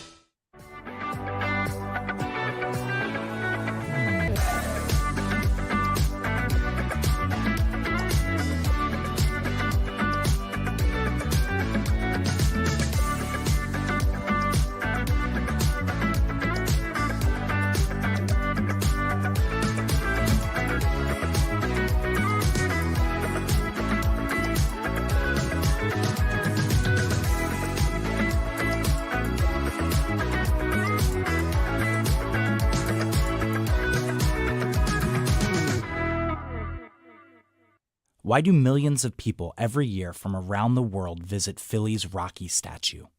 You want to tell me the sky is burgundy with green stripes and yellow polka dots? I'll meet you on that. But you're never going to convince me Rocky is anything other than the pure greatness that it is. Never going to happen. Join me, Paul Farber, for WHYY's The Statue. We're going on a journey to explore the biography of the Rocky statue. Find us wherever you get your podcasts.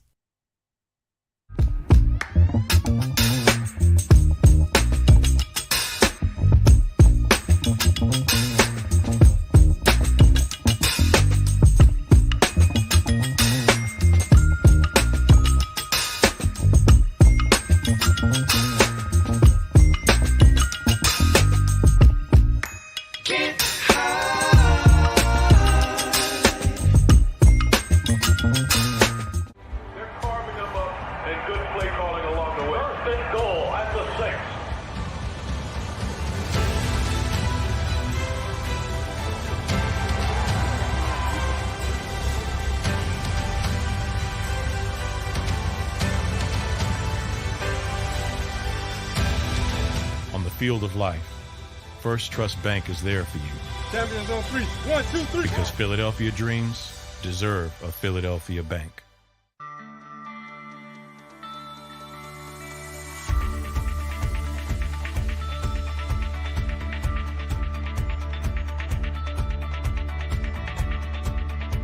Hi, I'm Jim Muehlbronner, Managing Partner at Del Valle Insurance Group. Give us a call. We're a local, knowledgeable agency, not an 800 number. Go Birds!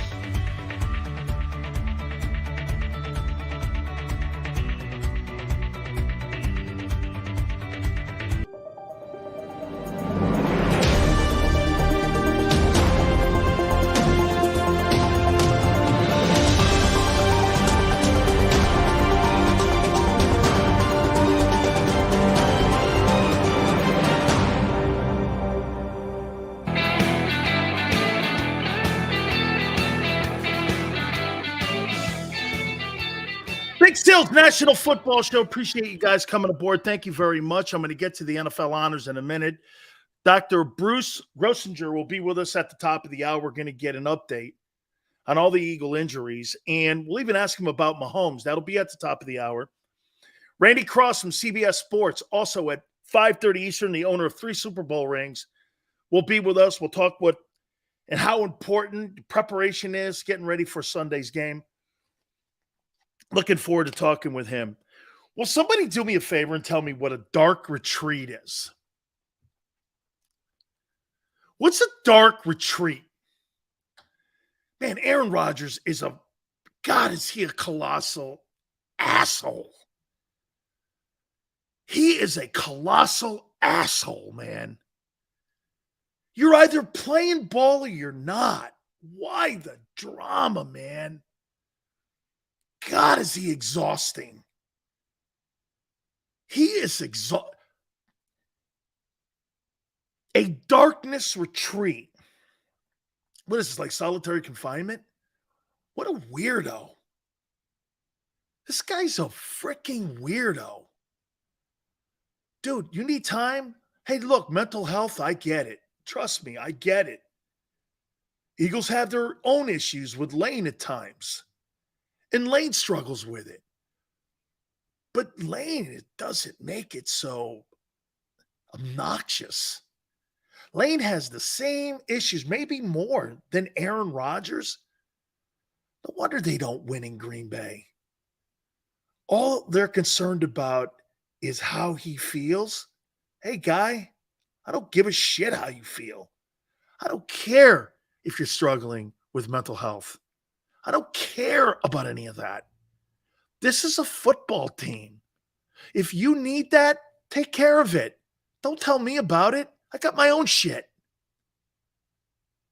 We all have our own crosses to bear in life. I don't want to hear your bullshit. Playing in the NFL, there's 53 chairs in that locker room. And one of those chairs happens to be a padded chair specially made for Aaron.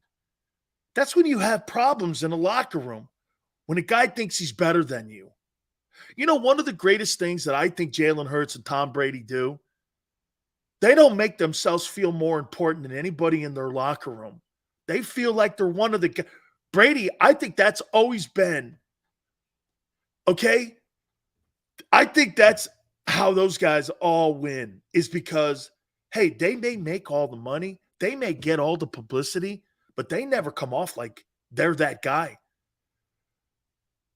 I look at Russell Wilson now in Denver. I see somebody who thinks he's better than everybody in the locker room. That's why Pete got rid of his ass. Who would have thought Seattle's in a better place now than Denver? Hey, by the way, look at all the first rounders Denver pushed in. Denver's pushed all their chips in on Sean Payton and Russell Wilson. Good luck. I hope it works. Because if it doesn't, you're not relevant for 5 years. You're not relevant. Yale says the right thing. This guy's actually got a condition, Lane. Depression and anxiety. What's his excuse? Media whore? He's pathetic. God, would I hate to be a teammate of his. But then on the other hand, you look at him, you go, the only reason you tolerate it is because he's so freaking great. How about this? Look at the difference in Green Bay and in Philly. I like my quarterback, and he plays well. I hate my quarterback, and he's not playing well as of late. Who do you want to go to work for? Green Bay or Philly? How can you have that? Man, darkness retreat. What a weirdo. And then he goes, it'll help me. And get this, it's not even a definitive thing. It'll help me get closer to my decision. What does that mean? Is this a whole offseason of this shit? Man, I'll tell you what, if I'm Green Bay, why don't you just ship his ass to New York or ship his ass to the Raiders, and get Derek Carr up there. If I'm Green Bay, sign Derek Carr. Derek Carr's looking for a home. Bring Derek Carr to Green Bay. He can't be that. And that guy's gone through trials and tribulations with the Raider organization. Okay? I guess he was down in New Orleans. Shit, by the way, if Derek Carr signs with New Orleans will win the South. Who in that division scares you? Marcus Mariota? Right? The NFC South? Who? Kyle Trask? Dude, there's something about people who make themselves seem smaller than they are. Brady and Hurts make themselves seem smaller than they are. That's a secret sauce. Because you know why? Those guys are comfortable with who they are. Because you know what? At the end of the day, they know they're going to get the kudos. They're not the one standing on a hill with their hand up. They're not.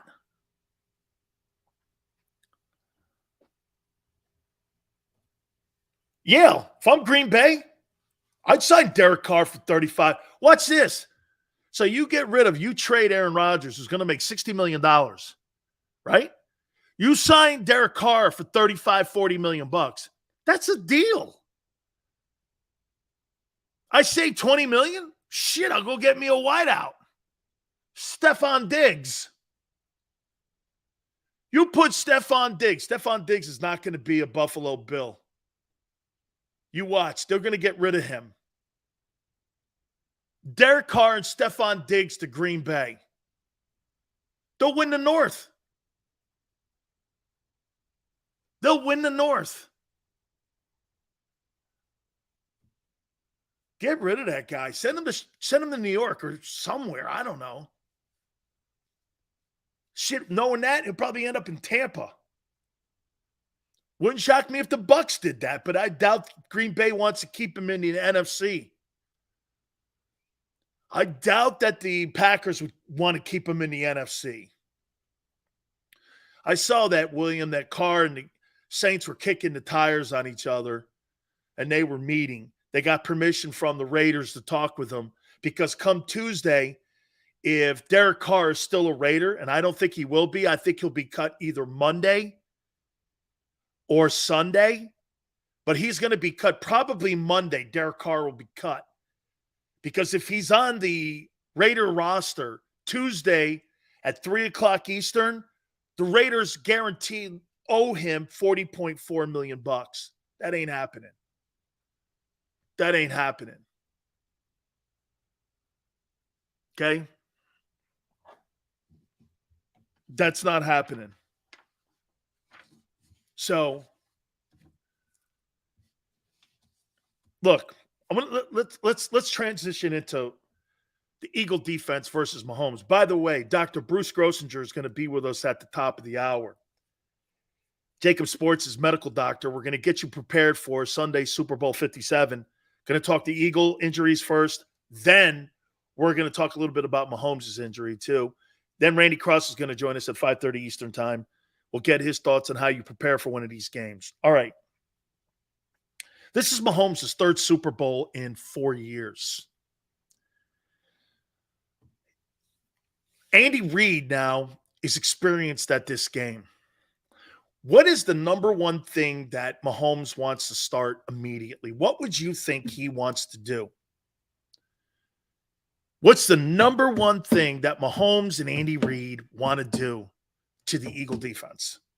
What's the number one thing you think they want to do? To Jonathan Gannon. This is what's Mahomes? Deep ball?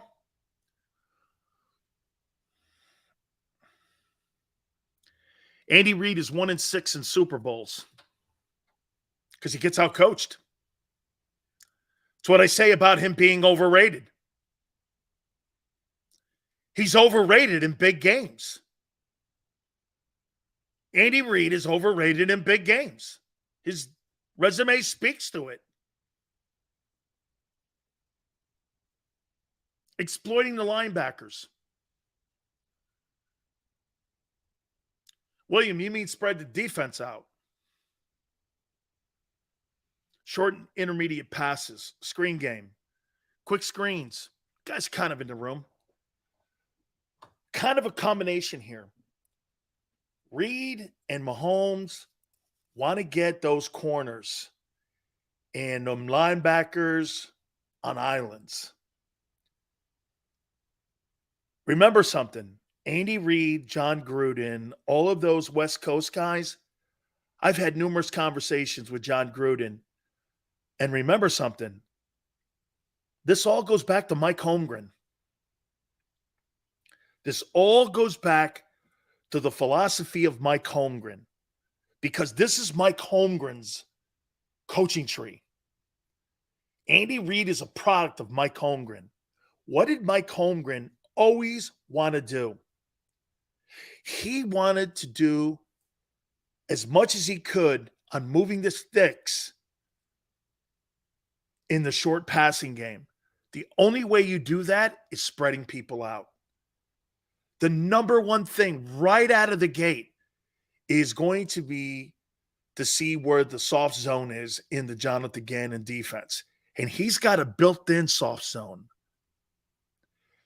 The problem with that is without a running game and without a running back. Now, look, can this guy Pacheco give them enough? That's going to be the key. And remember something here. What is the one critical flaw that you have in the Eagle defense? They are 16th in the run. They're not as stout as you think they are. Okay? They're not as stout as you think they are. So if they're able to get, how about this? Here's what I'll say to you. Remember I said if Jalen Hurts goes for 250 in the air, 75 yards rushing, the Eagles will win comfortably. Well, if Mahomes throws for 350 and Pacheco has 75 or 85 yards, they can win the ball game. Because Kelsey would have gotten open. Why? Play action is available there. Pacheco's the key to this. If you stop Pacheco in a spread offense, remember, every time they hear West Coast offense and spread offense, Yale, who was the most important person you think on the San Francisco 49er Bill Walsh offense back in the day? Who was the most important player in that Montana offense, besides, obviously, the legendary Joe? Who was the most important player? That constantly moved the sticks. You got it, Jeremiah. Roger Craig. Roger Craig. That's correct. Craig was the first player to get 1,000 receiving and 1,000 rushing in the same year. If the deep ball wasn't there, what was Montana doing? Going to Craig. Creating third and short. Craig was a monster at receiving. He was spectacular. Roger Craig today in the NFL he's Christian McCaffrey before McCaffrey. Roger Craig was like what Christian McCaffrey is today. Roger Craig was spectacular. By the way, we'll talk to Randy Cross about that. Roger Craig was great. If Pacheco can give them anything, okay, that's going to be where the game is kind of back and forth. The key's going to be Pacheco. Okay? It's going to be Pacheco. If he's able to get plus yardage, positive yardage, that means Kelsey's open. Like Westbrook. Yeah, Brian. Roger Craig was like Westbrook. Okay? Charlie goes, Sills, can you imagine this defense with Buddy running it? There'd be a lot of head. I really don't know if Buddy Ryan could be a D coordinator today. I mean, Buddy liked physical play. I don't know how physical you can get on some of these guys today. Like, you can't hit these receivers coming across the middle any longer. You can't. Okay? All right. Hour number 3 is coming up. Dr. Bruce Grossinger is going to join us. We're going to get an update on the health of the Eagles. Do me a favor. Please hit the like button. Keep it here on the National Football Show. When it comes to the fight against insurance companies, large corporations, and the healthcare industry, injured victims are always the underdog. But that doesn't worry us. At Messon Associates, we're an injury law firm from Philadelphia, and we come to fight. Our clients know that they've got representation with a chip on its shoulder, and it's the same chip that makes Philly the toughest city in the country. Call 215-568-3500 or visit us online at messalaw.com. Messon Associates, the toughest injury firm in Philadelphia. Post-game show with Seth Joyner, I knew that they had a running game. Derek Gunn, He has put in the effort. Devin Caney, Had we not won the Super Bowl, what would we be saying? and Mike Missinelli. Well, you know how Philly is. Post-game, now streaming on the 6ABC family of apps.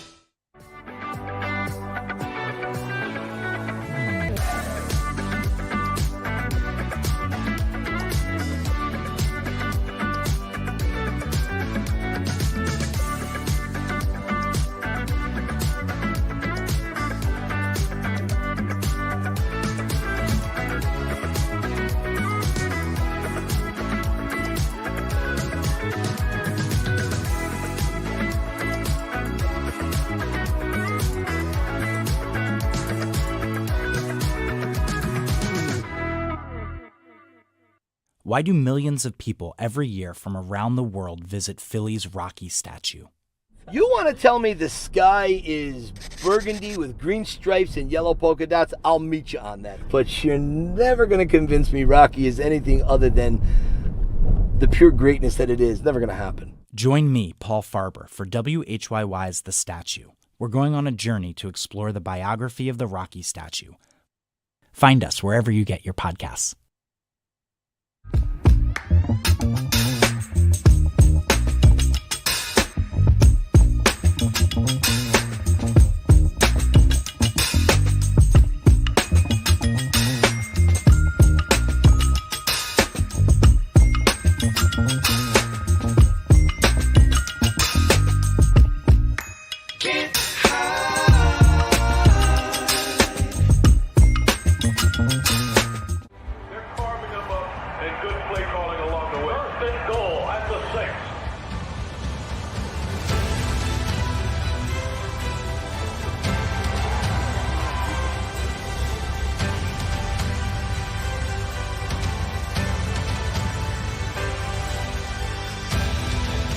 Field of life, First Trust Bank is there for you. Champions on 3. 1, 2, 3. Because Philadelphia dreams deserve a Philadelphia bank.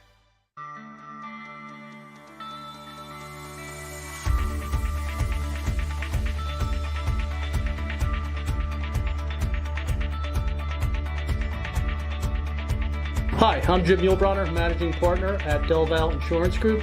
Give us a call. We're a local, knowledgeable agency, not an 800 number. Go Birds!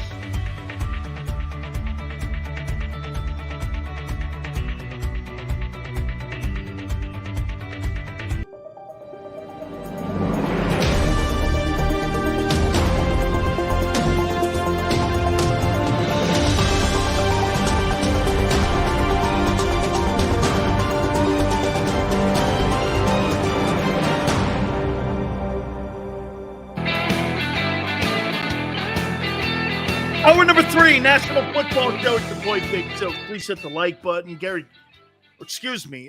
Randy Cross will join us from CBS Sports, the owner of 3 Super Bowls.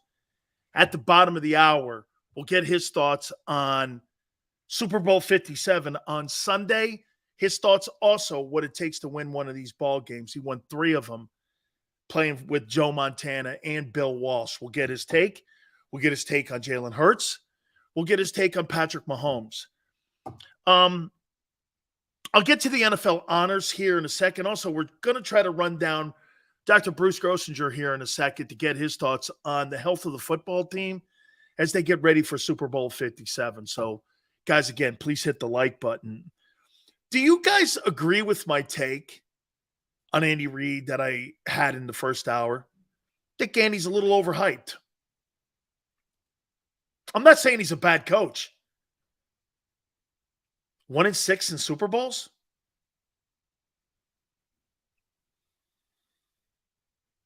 Well, I guess that would be if he loses this game on Sunday. Okay?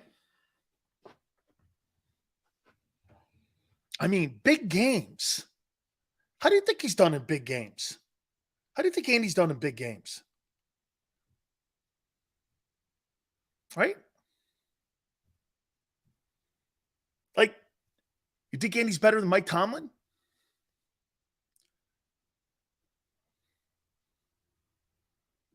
Probably. I think Mike Tomlin's a Hall of Fame coach too.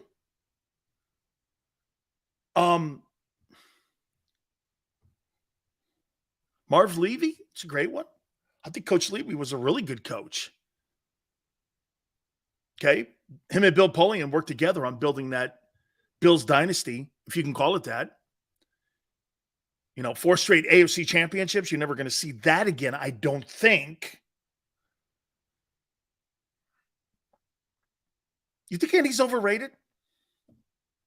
Wait a minute. Overrated sounds too harsh. Overhyped.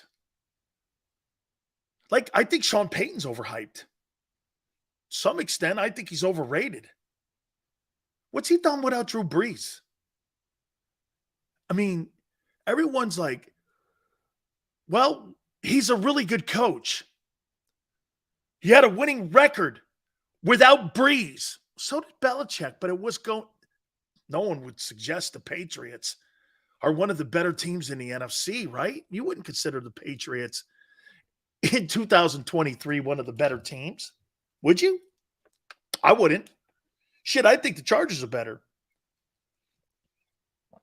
I think the Jaguars are better than the Patriots.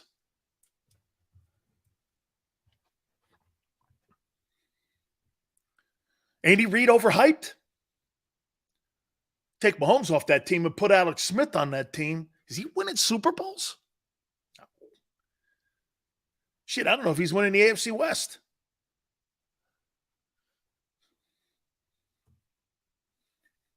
Yeah, Clyde's a good player. Kansas City got him activated, so it's kind of a good trade-off. Andy has Mahomes. Belichick had Tom Brady. Andy's 1-4 in Super Bowls. Jeez. See, Dan Reeves? Shit, Dan Reeves didn't win a Super Bowl. What did Dan Reeves lose? 4? 3 in Denver and 1 in Atlanta? Was it 4 he's lost? At least he's been there, right? I guess. Dan Reeves 0-4. Levy 0-4. Bud Wilkinson. Not Bud Wilkinson. Bud Grant. Those guys are good coaches? Probably. Those guys are Hall of Fame coaches, believe it or not. I think KC has to have the lead going into the 4th to win. If the Eagles have the lead going into the 4th and they have the ball, man, that's going to be a tough one for them to get the ball back.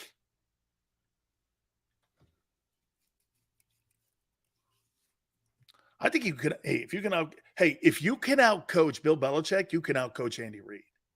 Kyle Shanahan got his ass outcoached. Completely got outcoached in that NFC title game. He looked stupid, actually. Okay, he looked stupid. Here's Tone. Andy has a nice resume, but only one Super Bowl. At some point, we can't keep giving guys credit for just showing up. You don't get points for putting your name on the test. You got to finish. Completely true. See, we live in a society today where people love participation medals. Just because you show up to the game, that doesn't necessarily mean you get credit for it. And I'm going to make a point one more time to you. Andy Reid's 1-4 in Super Bowls. Okay? Is he a benefactor? See, what I didn't like about the comment about Nick Sirianni was this. Everyone's saying Sirianni's going for the ride. What's Andy? Is it Mahomes, a special player? Is it more Mahomes or Reid? Remember, he didn't draft him. John Dorsey drafted him. John Dorsey was the general manager of the Kansas City Chiefs. Andy and him had to split that. They introduced Mahomes to him. He didn't even know who. You think Andy Reid knew who a guy from Texas Tech was? How's Andy been in the postseason? Get this. Before we bring Dr. Bruce Grosinger in, get this. Doug Peterson coached his ass off against the GOAT coach, the modern-day Vince Lombardi, and Bill Belichick. That was one of the greatest coached football games I've ever seen. Philly, let's go. One of the greatest sideline moments I've ever witnessed in my life. Guy's got to play. Here's Doug Peterson. He's got all this. He's talking to Frank Reich. And here comes this guy, this backup quarterback over, goes, Philly. All right. Dude, that gives me goosebumps to this day. Let's bring in Dr. Bruce Grosinger and get an update and get his thoughts on what he's expecting to see on Sunday. Are you excited about the game on Sunday, man? I mean, here we are. Second Super Bowl in 5 years, Dr. Grosinger, for the Eagles. Pretty amazing, huh?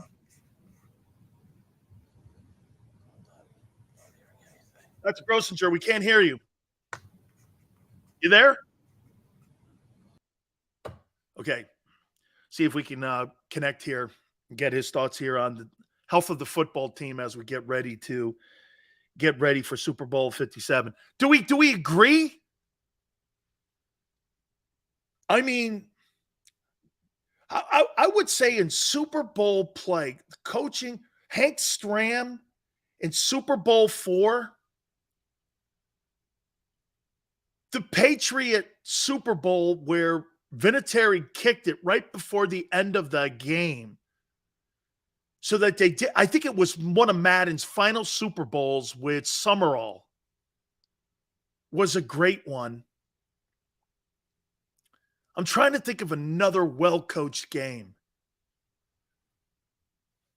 That's one of my favorite Super Bowl moments. Okay? That was one of my favorite Super Bowl moments, was watching those two guys coaching against one another, watching Brady and watching Foles. I think today's the anniversary of the parade, if I'm not mistaken. I think Doug Peterson's coaching job in Super Bowl 52, Weeb Eubank, absolutely. Weeb Eubank in Super Bowl 3 against the Colts and Don Shula. That would have to be. Dr. Grosinger, how are you, my friend? I'm doing well. Sorry about those technical difficulties with so many speakers. But on the eve of the Super Bowl, it's great to see you, and I always enjoy your work. Thank you so much. Are you excited about the game? I can't wait. I'm flying out tomorrow, and I'm helping with the interviews of the Eagles and coaches tomorrow. And then there's a few events, including the Phoenix Open on Sunday, and then the game, of course. I'm flying out with my son, so it's a father-son experience, and can't wait. So wait a minute. You're going to the Waste Management Open on Sunday? I'll go early in the morning, and then from there, we get a shuttle to the stadium, so it'll be a good doubleheader. Well, make sure you wear beer goggles. I will. Especially with that 16th hole, right? Yeah, absolutely. Hey, Dr. Grosinger, let's get into the health of the Eagles here as we get ready for the game on Sunday. From what you've seen from 30,000 feet, watching Jalen play in the last two playoff games, just give me a broad basis on what you're seeing with his flexibility, his ability to be able to throw. And I'll give you a little bit of insight. When Peter King asked him a question about how his arm was feeling, he said, I thought my arm was going to fall off when I threw that 40-yard pass in the Giant game. And they kind of really didn't throw a lot in the Niner game. They didn't have to. But those kind of comments there, boy, it just looks to me like there's some kind of rotator issue here. And I'm no doctor. You are. Give me your synopsis of what you've seen through these two games. I really share your concern. You know, the Eagles, it's easier to get information from Chinese balloons than it is from the Eagles when it comes to injuries. But I agree. His arm just doesn't look right. He's throwing those balls. They're flatter than normal. He doesn't have a normal trajectory.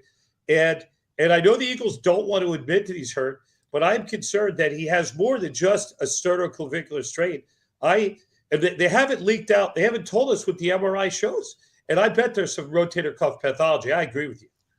So, like, again, just by what I've seen and by the way that they've played, and they've been really fortunate, how important were these 2 weeks, do you think? I mean, and when you have something, and again, you and I are speculating here. We're not putting a diagnosis on anything.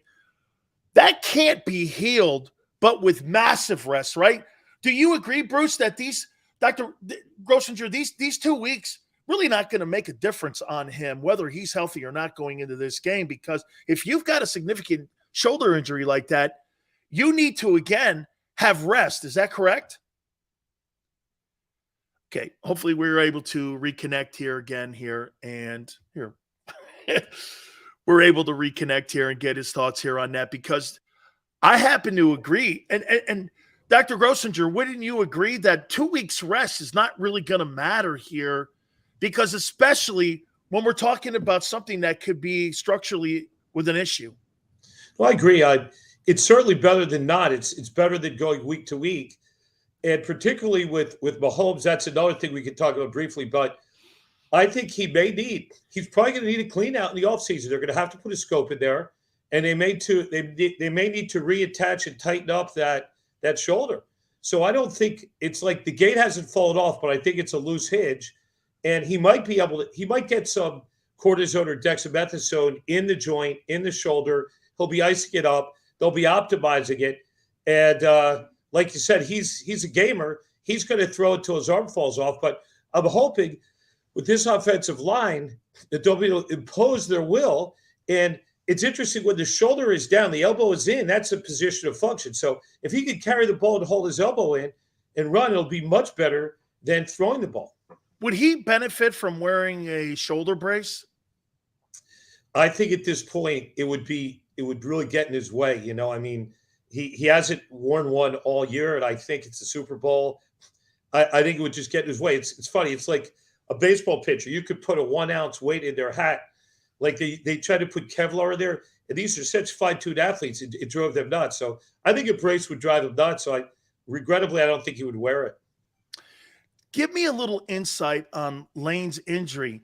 Dr. Grosinger, is it a hernia that he has, or explain to me why you can rip it completely away from the bone and he have more range of motion and he's better that it's been more injured? I mean, these really look like really tough injuries, and I've never had one of these. I've had tons of other ones. Explain what Lane's going through.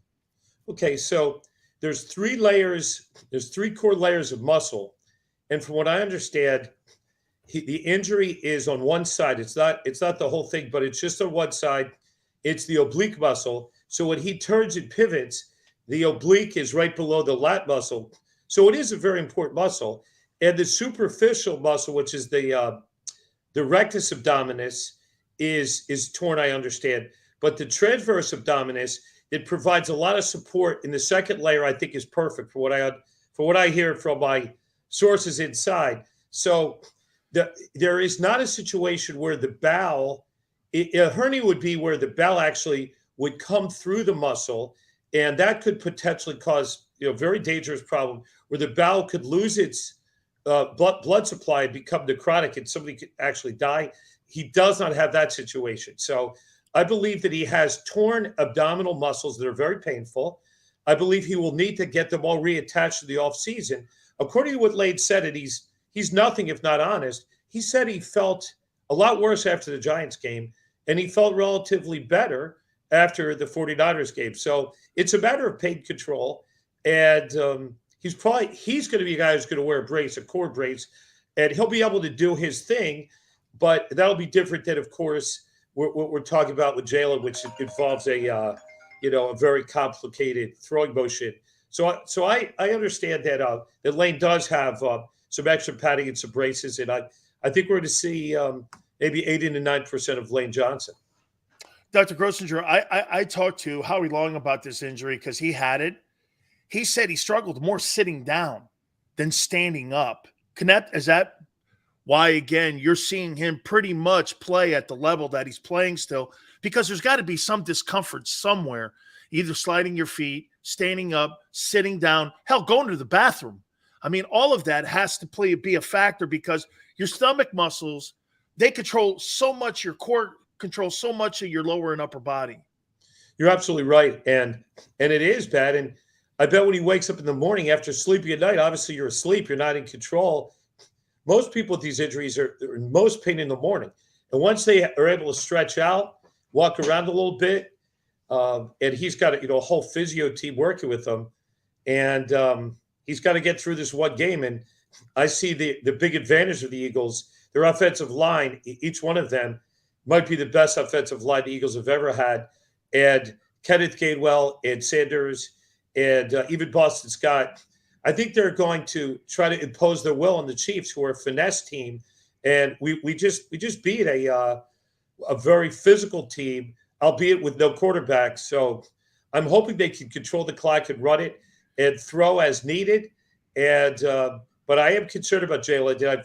I listened to a lot of your stuff, and I'm glad I can chime in now about the rotator cuff. I'm very concerned. Mahomes, ankle injury. Is there a difference in length of rest that you're needed when it comes to a high ankle sprain or a lower ankle sprain? Dr. Grossinger, when I played, I never heard of a high ankle sprain. I didn't know what that was. That's a new kind of terminology, I would say, over the last 20 years. Give me the differentiation, because they're now saying that he's roughly around 95% now. So the rest now they could be snow jobbing it, but the way he's moving around in practice, he looks a lot more mobile now than he did getting into the AFC title game. I would agree. Well, you've had a pulled calf and calf strains, like gastroc strains, and I've had him, play basketball, tennis. You just feel a pop, and you lose a certain percent of your muscles. And what happens is the muscle can grow back. Actually, the calf. It does. It's a very vascular area. Ironically, the Achilles is the least vascular area in the body. That's why it's so slow. But the calf is such a vascular area that you can come back. And those muscles that are basically not working with the calf pull, that I'm sure you've had many times, you know how it comes back, and then and you feel like it's never been gone. So it's really, they used to call it a gastroc strain, and now it's a fancier word. It's a high ankle strain, which is basically a gastrocnemius muscle tear. And there's so many fibers. Think about the transverse diameter of the gastrocs. There's so many fibers there that when they heal up, they basically join their neighbors, and they can start pushing, which is plantar flexion. So if you're the Eagles, what I would do is I try to bring as much pressure as I can. Let's see how healthy he is, right? I mean, move him around. Especially knowing that Mahomes is a unicorn.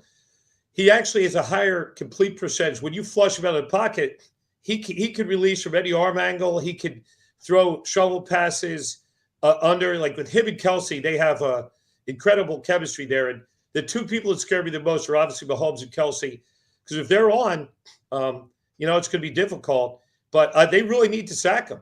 And their tackles are their weak areas. So certainly need Reddick, certainly need Brandon Graham.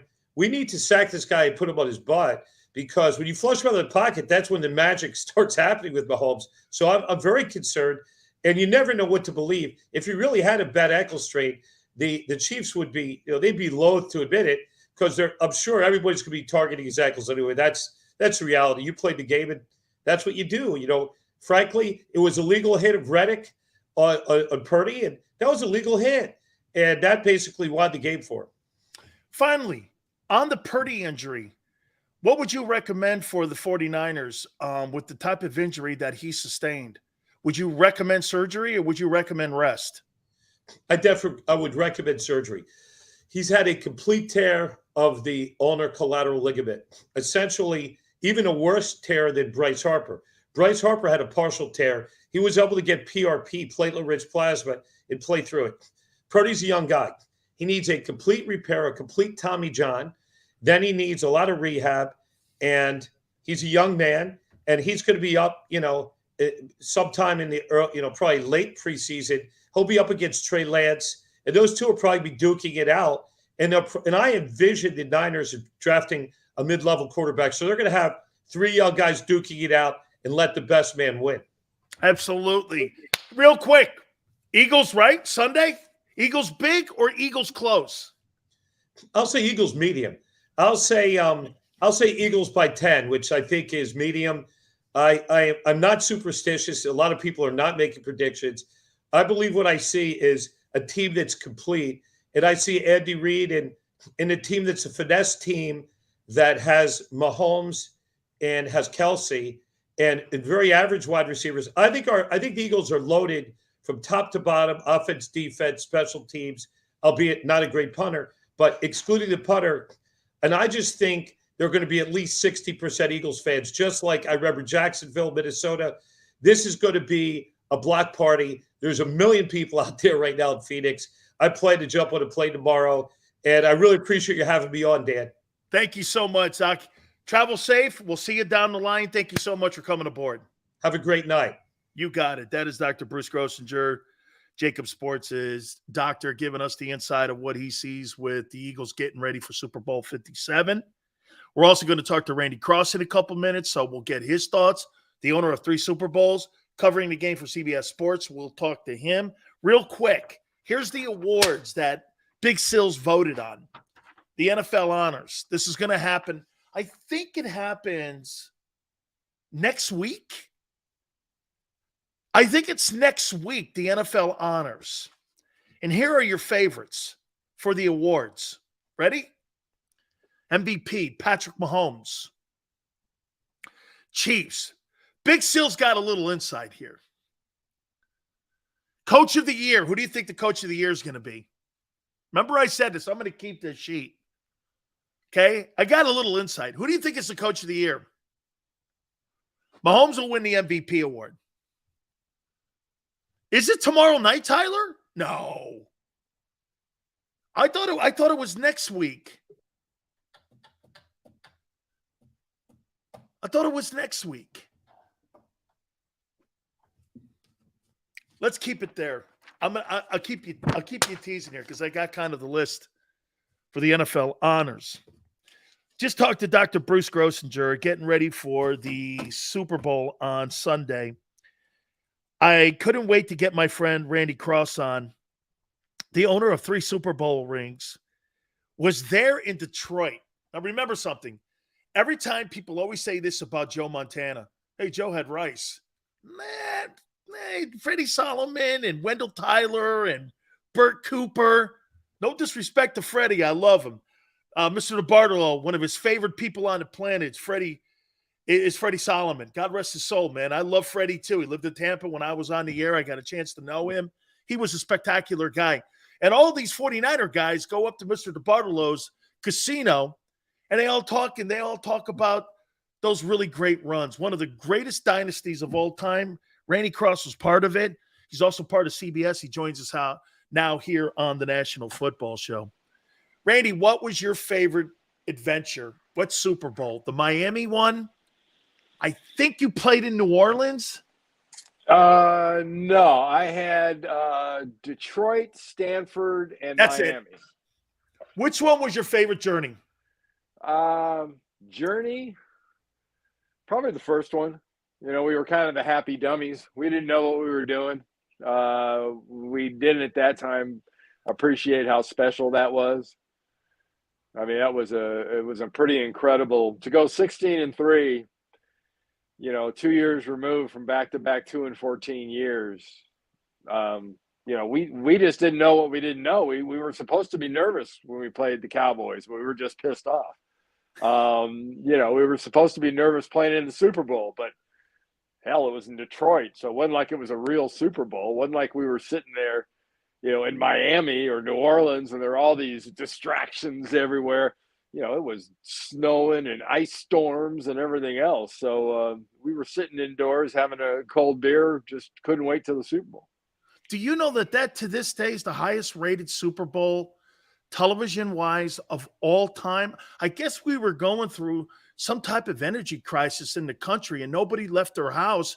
And they watched that Bengals and no, you see, this isn't like the Montana 49ers where everybody's watching Joe later in his career and you're watching him kill Elway and Marino. This was the upstart. You guys were upstart. And then there were the Bengals who were kind of in it. You know, I mean, they had, I think Ken Anderson was the quarterback. Mm-hmm. That's to this day the most watched game of all time. I can't believe it's held the test of time. Yeah, it was just a perfect confluence of events. You know, there was a series of bad storms in the Northeast and the upper Midwest and all that. And like you said, it was, people forget. They act like this is the first recession or near recession we've ever been in. Things weren't too sparkly back in the early 80s. So, yeah, it worked out unbelievable. And I remember just marveling, you know, like 8 years later when we played Cincinnati again, being reminded at that time, say, "Wow, that's the highest rated." Well, that won't hold up. Well, it's done pretty well. Absolutely. Randy, when you get to one of these games and you prepare for it, did Bill Walsh prepare you guys any different than what you did in week 2?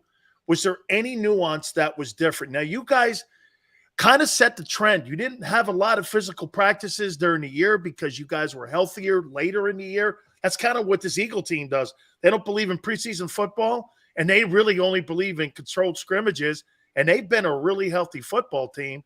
Yeah. Just your take on the preparation. Was it any different? You know, not really. The week before, you know, we did all our installation. Bill Walsh told us that we would pretty much do all our prep in the week before the game. And then the week of, we'd do our obligations and we'd practice. But, you know, when we were in practice for the first time, and we had played around with it with stereos at practice and stuff and music, but they were anticipating it being kind of noisy in the dome because it always had been when we played in Detroit before.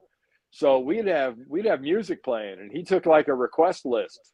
Everybody gave him songs and stuff to play, and they put a whole playlist together during practice.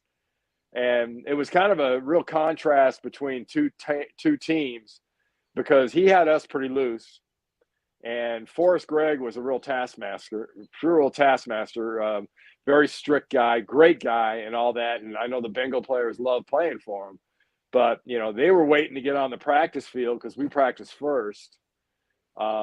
And you know they're down there, they got their helmets buckled up, they're in full pads, and they're getting ready to just pound people. And we're out there in helmets and shorts doing practice, and it's defensive period, and the offense is in the back playing air guitars, and we're singing at Mike. I mean, it was crazy. He had us pretty loose for the game, and it all started when he played bellhop after the flight there. He showed up at the hotel in a bellhop's uniform, trying to take everybody's bag as we were coming off the bus. So just keeping everybody loose. Randy, let me get your take on this Eagle offensive line. And tell me if you think I'm crazy, okay? And by the way, that offensive line that you played on, for nobody to be in the Hall of Fame, still to this day kind of blows my doors off for how much success you have. And not one of you guys, you or Harris Barton, are not in the Hall of Fame. I'm still – that's for a different time. But let me go here. Mulata, Lane, Landon Dickerson, Isaac Seumalo, and give me your sense, being an all-pro center yourself, on what you see with Jason Kelce. I say this is the best line since that Cowboy line that won those 3 Super Bowls in 4 years. Give me your sense of the line and tell me your thoughts on Jason Kelce having played the position. I think it's right there. It's as good as we've seen. we've seen teams get to the Super Bowl lately, especially the last couple of years, where the lines almost going into the game has been a detriment. You know, like you looked at what Cincinnati had to go through with guys that got hurt. You looked at what Kansas City went through a couple of years ago when they basically were playing, they didn't have their starting tackles. That's not a problem for Philadelphia. They're healthy. They've got a good little nasty to them. One thing they do extremely well is they take a real inside-out approach. Having Kelsey obviously helps. But, I mean, you look at what they did, especially inside to the Niners defense, doubling those guys up and putting those D tackles into the linebackers. You know, nobody was doing that to San Francisco. And they did that to San Francisco. And I was really impressed with that. And I think that's where the edge, if there's an edge, that ability to work inside out will pay dividends, because the biggest problem they're going to have is Jones inside for Kansas City. And if they can deal with him and do to him what they've been doing to some of these other playoff teams, these playoff defenses, there's no reason to think they can't win another one. This is as good and as healthy, importantly, offensive line as we've seen in the Super Bowl in a while.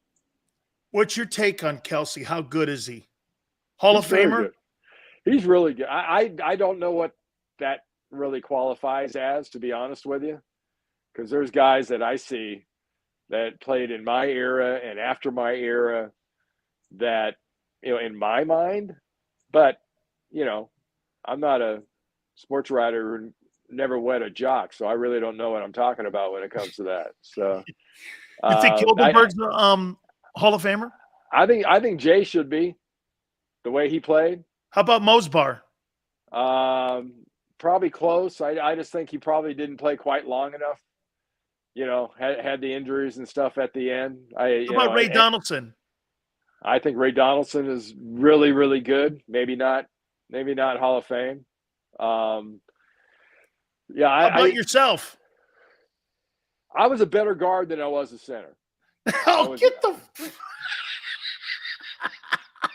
no brag, just fact. You know, I had a lot of fun playing guard. But center, yeah, I mean, it's you see guys that come along, especially at that position, and they flash. And all the guys you mentioned flash. Chelsea flashes. You know, I remember watching when I was about the middle of my career when Stevenson came along and turning on tape and going, holy crud, who is that? You know, somebody said, oh, that's that guy from Alabama. I'm going, oh, man. And, you know, it happened. Webster was the same way. Yeah. So, yeah, I mean, it's the tape doesn't lie. The tape tells you what guys can and can't do. What I think when I see Kelsey and I see that line in Philly, the way they get out in sweeps, the center getting out in sweeps, and, you know, the scoop and slipping that he does, Randy. I mean, he does such a great job. And like you said, I thought Armstead was going to play tougher inside. They blew his doorknobs off inside. Yeah. I thought as the Niners got tired in the second half, I mean, you know, in Philadelphia, they'll tell you they killed the Niners. And I go, well, outside of the 30-yard gift, they held them to 239 yards in total offense. Offense, yeah. I mean, the Eagles really didn't put up a lot of yards. However, I thought the Eagles did a nice job, especially in the second half. They wore him out with Seumalo and Kelsey in the middle, and that was the difference in the game. Do you see that playing out here on Sunday? Yeah, you know, I could. I think if you get to see Kelsey, you get to see the guards getting out. You know, the one thing you talk about, people always stress of the athleticism of the linemen involved inside that can do things like that. And it's something that's great to be born with that gift. It's all predicated on the ability to flatten that D line, though. If you can't flatten that D line, they get no penetration. That inside guy can't get out. So it talks to the job that the guard does or the onside tackle, flattening that defensive tackle, which enables that inside guy to get out and make that route and get on that linebacker. I think that's going to be a problem for Kansas City, the Kansas City defense. But I also think that, you know, Pacheco and the way that Kansas City can run the ball is also going to be a problem for the Philadelphia defense. As long as Mahomes can stay healthy, It's going to be like deja vu all over again from the NFC Championship game. If their quarterback for Kansas City stays in the game, this is going to go to the bloody end. If Mahomes, they get his ankle, they get to him, they rough him up. Yeah. I mean, if Hassan Reddick can get to him a few times, Dan, you're a defensive guy. How impressive was what Reddick and the outside defenders wrecked did? the game. Not taking the cheese. Everybody looks at that eye candy and takes the cheese and goes. Yep. They stopped. They looked. They stayed disciplined. That was the most impressive thing. And if they can do that against Andy Reid's offense and what Bieniemy wants to do, they deserve the rings. You know what's funny that you say that, because when you guys were running those misdirection blocking schemes in the middle in there, I mean, most of the time when you see the guard go away, you automatically look inside, but they're running counter trays on you here. And so you guys always had a lot of misdirection, false reads for D linemen. And it was hard. McKittrick, I think, was one of the best offensive linemen, even though he was a cheater, but that's for another day.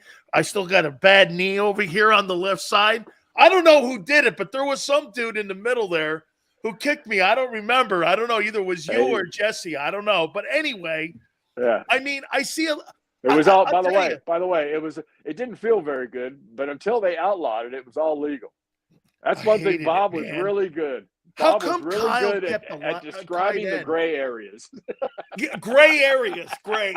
Hey, how come you think one of the miss or outcoach moments there was Kyle Shanahan putting a tight end on Reddick? There's no doubt about that. You can't. I mean, he's an outside linebacker, but only because his position says it. He's a stud defensive end. That's what he is. And if you try to block him with a tight end, you need help. I mean, and I don't mean a fullback extra help. I mean, you're stupid. You need some serious help. Okay, final question for you. 49ers going to have Purdy. Joe wants Garoppolo back. Do you want Garoppolo back? Depends on how adventurous you want to get. I can see. Well, wait a minute, Randy. Watch this. Purdy's making $937,000. Trey's on a rookie deal, and Jimmy is making $7 million. Together, they don't add up to $20 million. They don't add up to a whole quarterback. Right. Yeah. No, I think Joe's rationale from a football team standpoint is 100% right. I think Jimmy from a health standpoint, from a football standpoint, because to be honest, coming back from that Tommy John, it's going to be Jimmy G, Trey, and Brock the better part of the next 12 months in that order until the kid can get healthy. Now, if the kid gets healthy and can still throw the ball, maybe he comes back like all these pitchers do. When they have Tommy John, their arm's stronger. But, that's the reality. I think Joe's 100% right on that. I know the fans don't like it. I think one play, Trey. You know what? Between you and me here, I don't see it. Yeah. I don't see it. The best way to go is Jimmy G. Jimmy G and Brock. Yeah. Those two dudes. You got the current and you got the heir apparent, right? And then what I would do, because the new general manager, Ray Carthon, is now in Tennessee, I don't know, send his ass there. I mean, he liked them. They need a quarterback. Send his ass to Tennessee. Get some draft choices for him. They need some draft value because they gave up a boatload to get that kid. Boy, I'll tell you what, man. The only way that this thing works out for John Lynch, you guys gave up 3 1s for that kid to get in the 2-hole. You better hope Purdy turns out to be a Montana-type guy because, man, you gave up a king's ransom for a dude that may not even play a lot of football in San Francisco for you. Yeah. Well, just remember, John Lynch wasn't the Lone Ranger on that one. They all got really cute. Martin Mayhew, all them guys. They were smarter than everybody that day. Not me, man.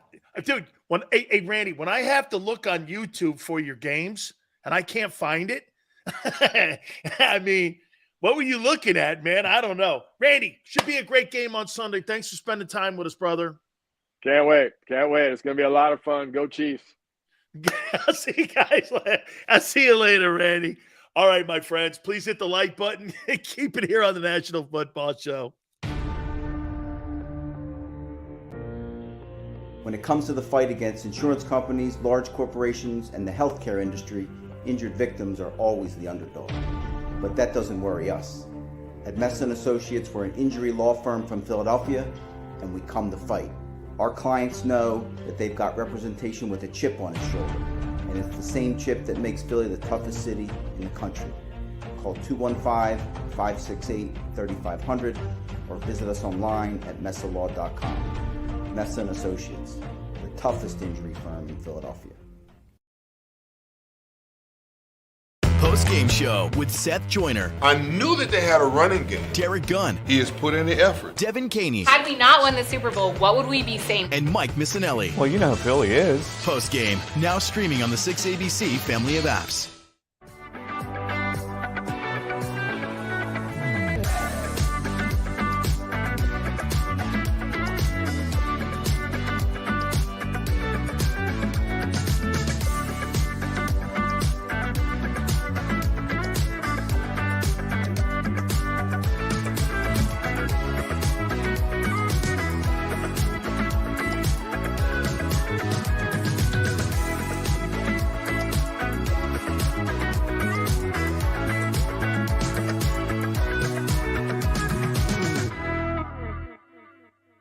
Why do millions of people every year from around the world visit Philly's Rocky statue?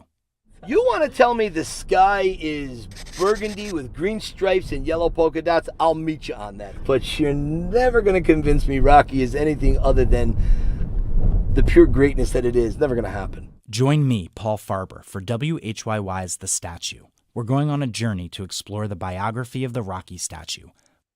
Find us wherever you get your podcasts.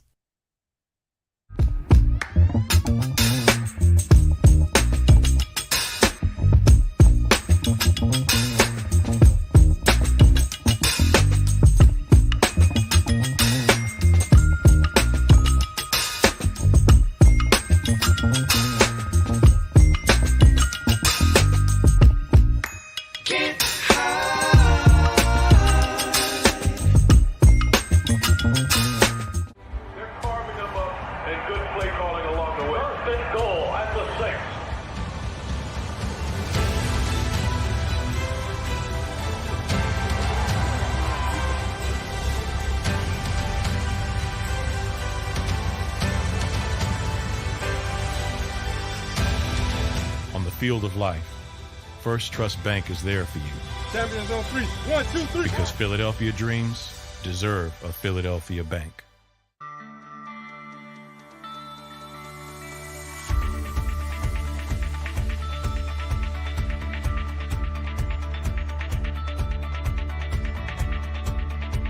Hi, I'm Jim Muehlbronner, Managing Partner at Delval Insurance Group.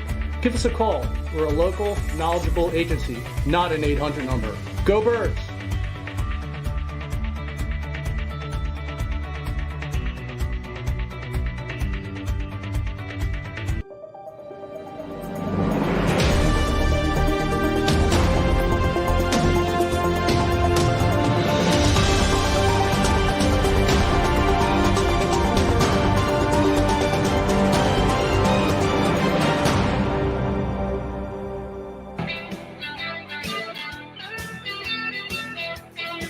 National Football Show. Please hit the like button. Thank you guys so much for coming aboard with us. We really appreciate it. This game's going to be very interesting.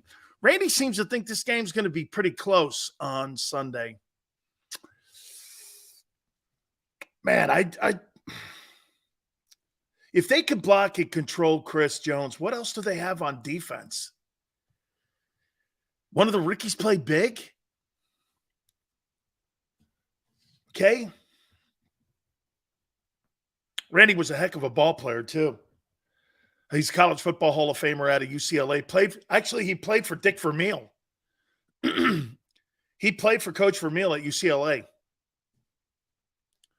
I think they won the Rose Bowl. When Dick won the Rose Bowl, I think Randy was on that football team that won the Rose Bowl. Yeah, he played for Coach Vermeil. So his two favorite coaches, Walsh and Vermeil. Not bad having that. But so let me get back to the NFL honors prior to getting Randy on. started going over, and I gave this to you. I told you the MVP is going to be Mahomes.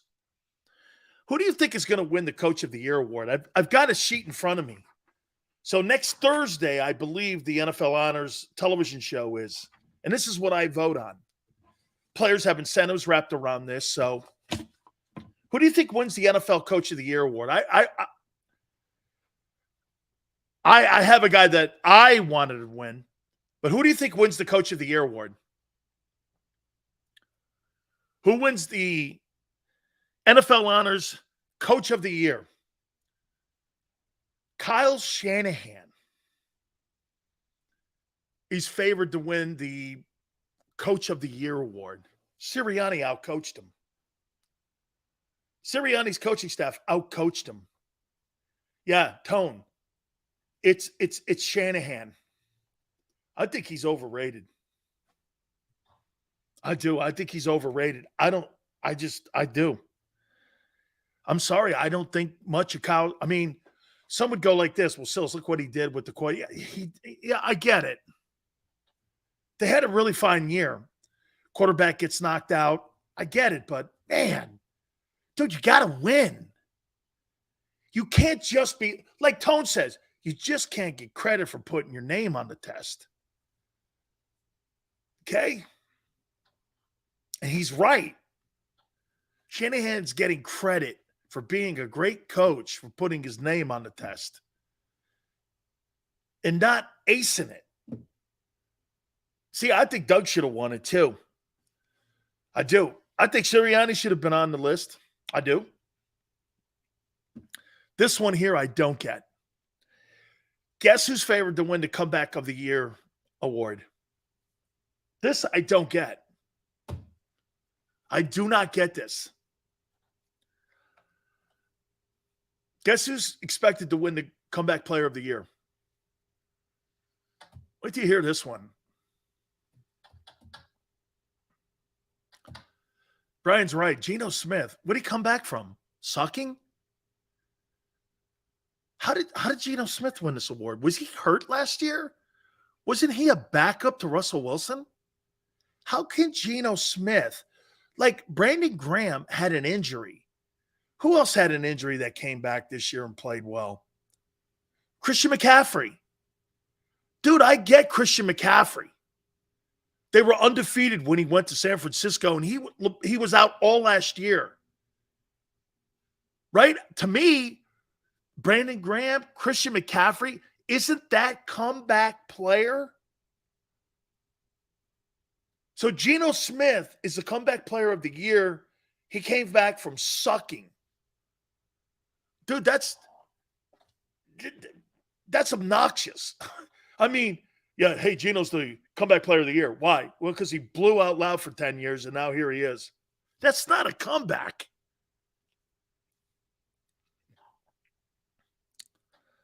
Offensive Player of the Year. Who do you think is favored to win this award?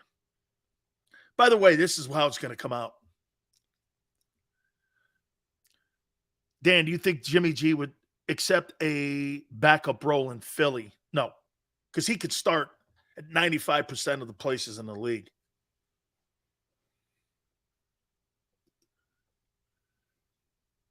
Tone says probably Jefferson or Hill. Jefferson. You're right. Justin Jefferson is going to win the Offensive Player of the Year. This is where I think you could have put Jalen in there and given him kind of a compromise. But see, I mean, watch this. Who had more of an impact on his team this year? Justin Jefferson offensively or Jalen Hurts? Mahomes' numbers plus the wins were too much to overcome for Jalen. Even with now maybe if Jalen has more wins than Mahomes, that could have been a determining factor. But this is where they could have given it to Jalen here. They could have given this, but they gave it to they're going to give it to Justin Jefferson, Offensive Player of the Year. I think right here you could have given it to Jalen. And that'd have been a good compromise. My problem is Jefferson disappeared when he played top-tier corners. Shit, every big game I watched him in, he disappeared. Cowboy game, Eagle game, playoff game, Giants game. I mean, he was like a non-factor in those games. Defensive Player of the Year is Nick Bosa. This is going to be probably the easiest award, but Nick Bosa is winning this. You think Reddick's in the top 3? It's going to be interesting because I'll get the votes. I don't think Reddick's going to be in the top 3. He should be, but he won't be.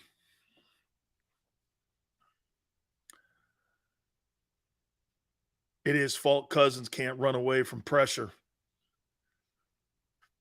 Joey seems like says why he isn't winning the most important. Hey, Maurice, I know, man. Because you know why, Maurice? Gambling. $16 billion are going to be gambled on the Super Bowl legally on Sunday. Numbers matter to the NFL higher-ups. That's why they put Mahomes and Burrow on the late game.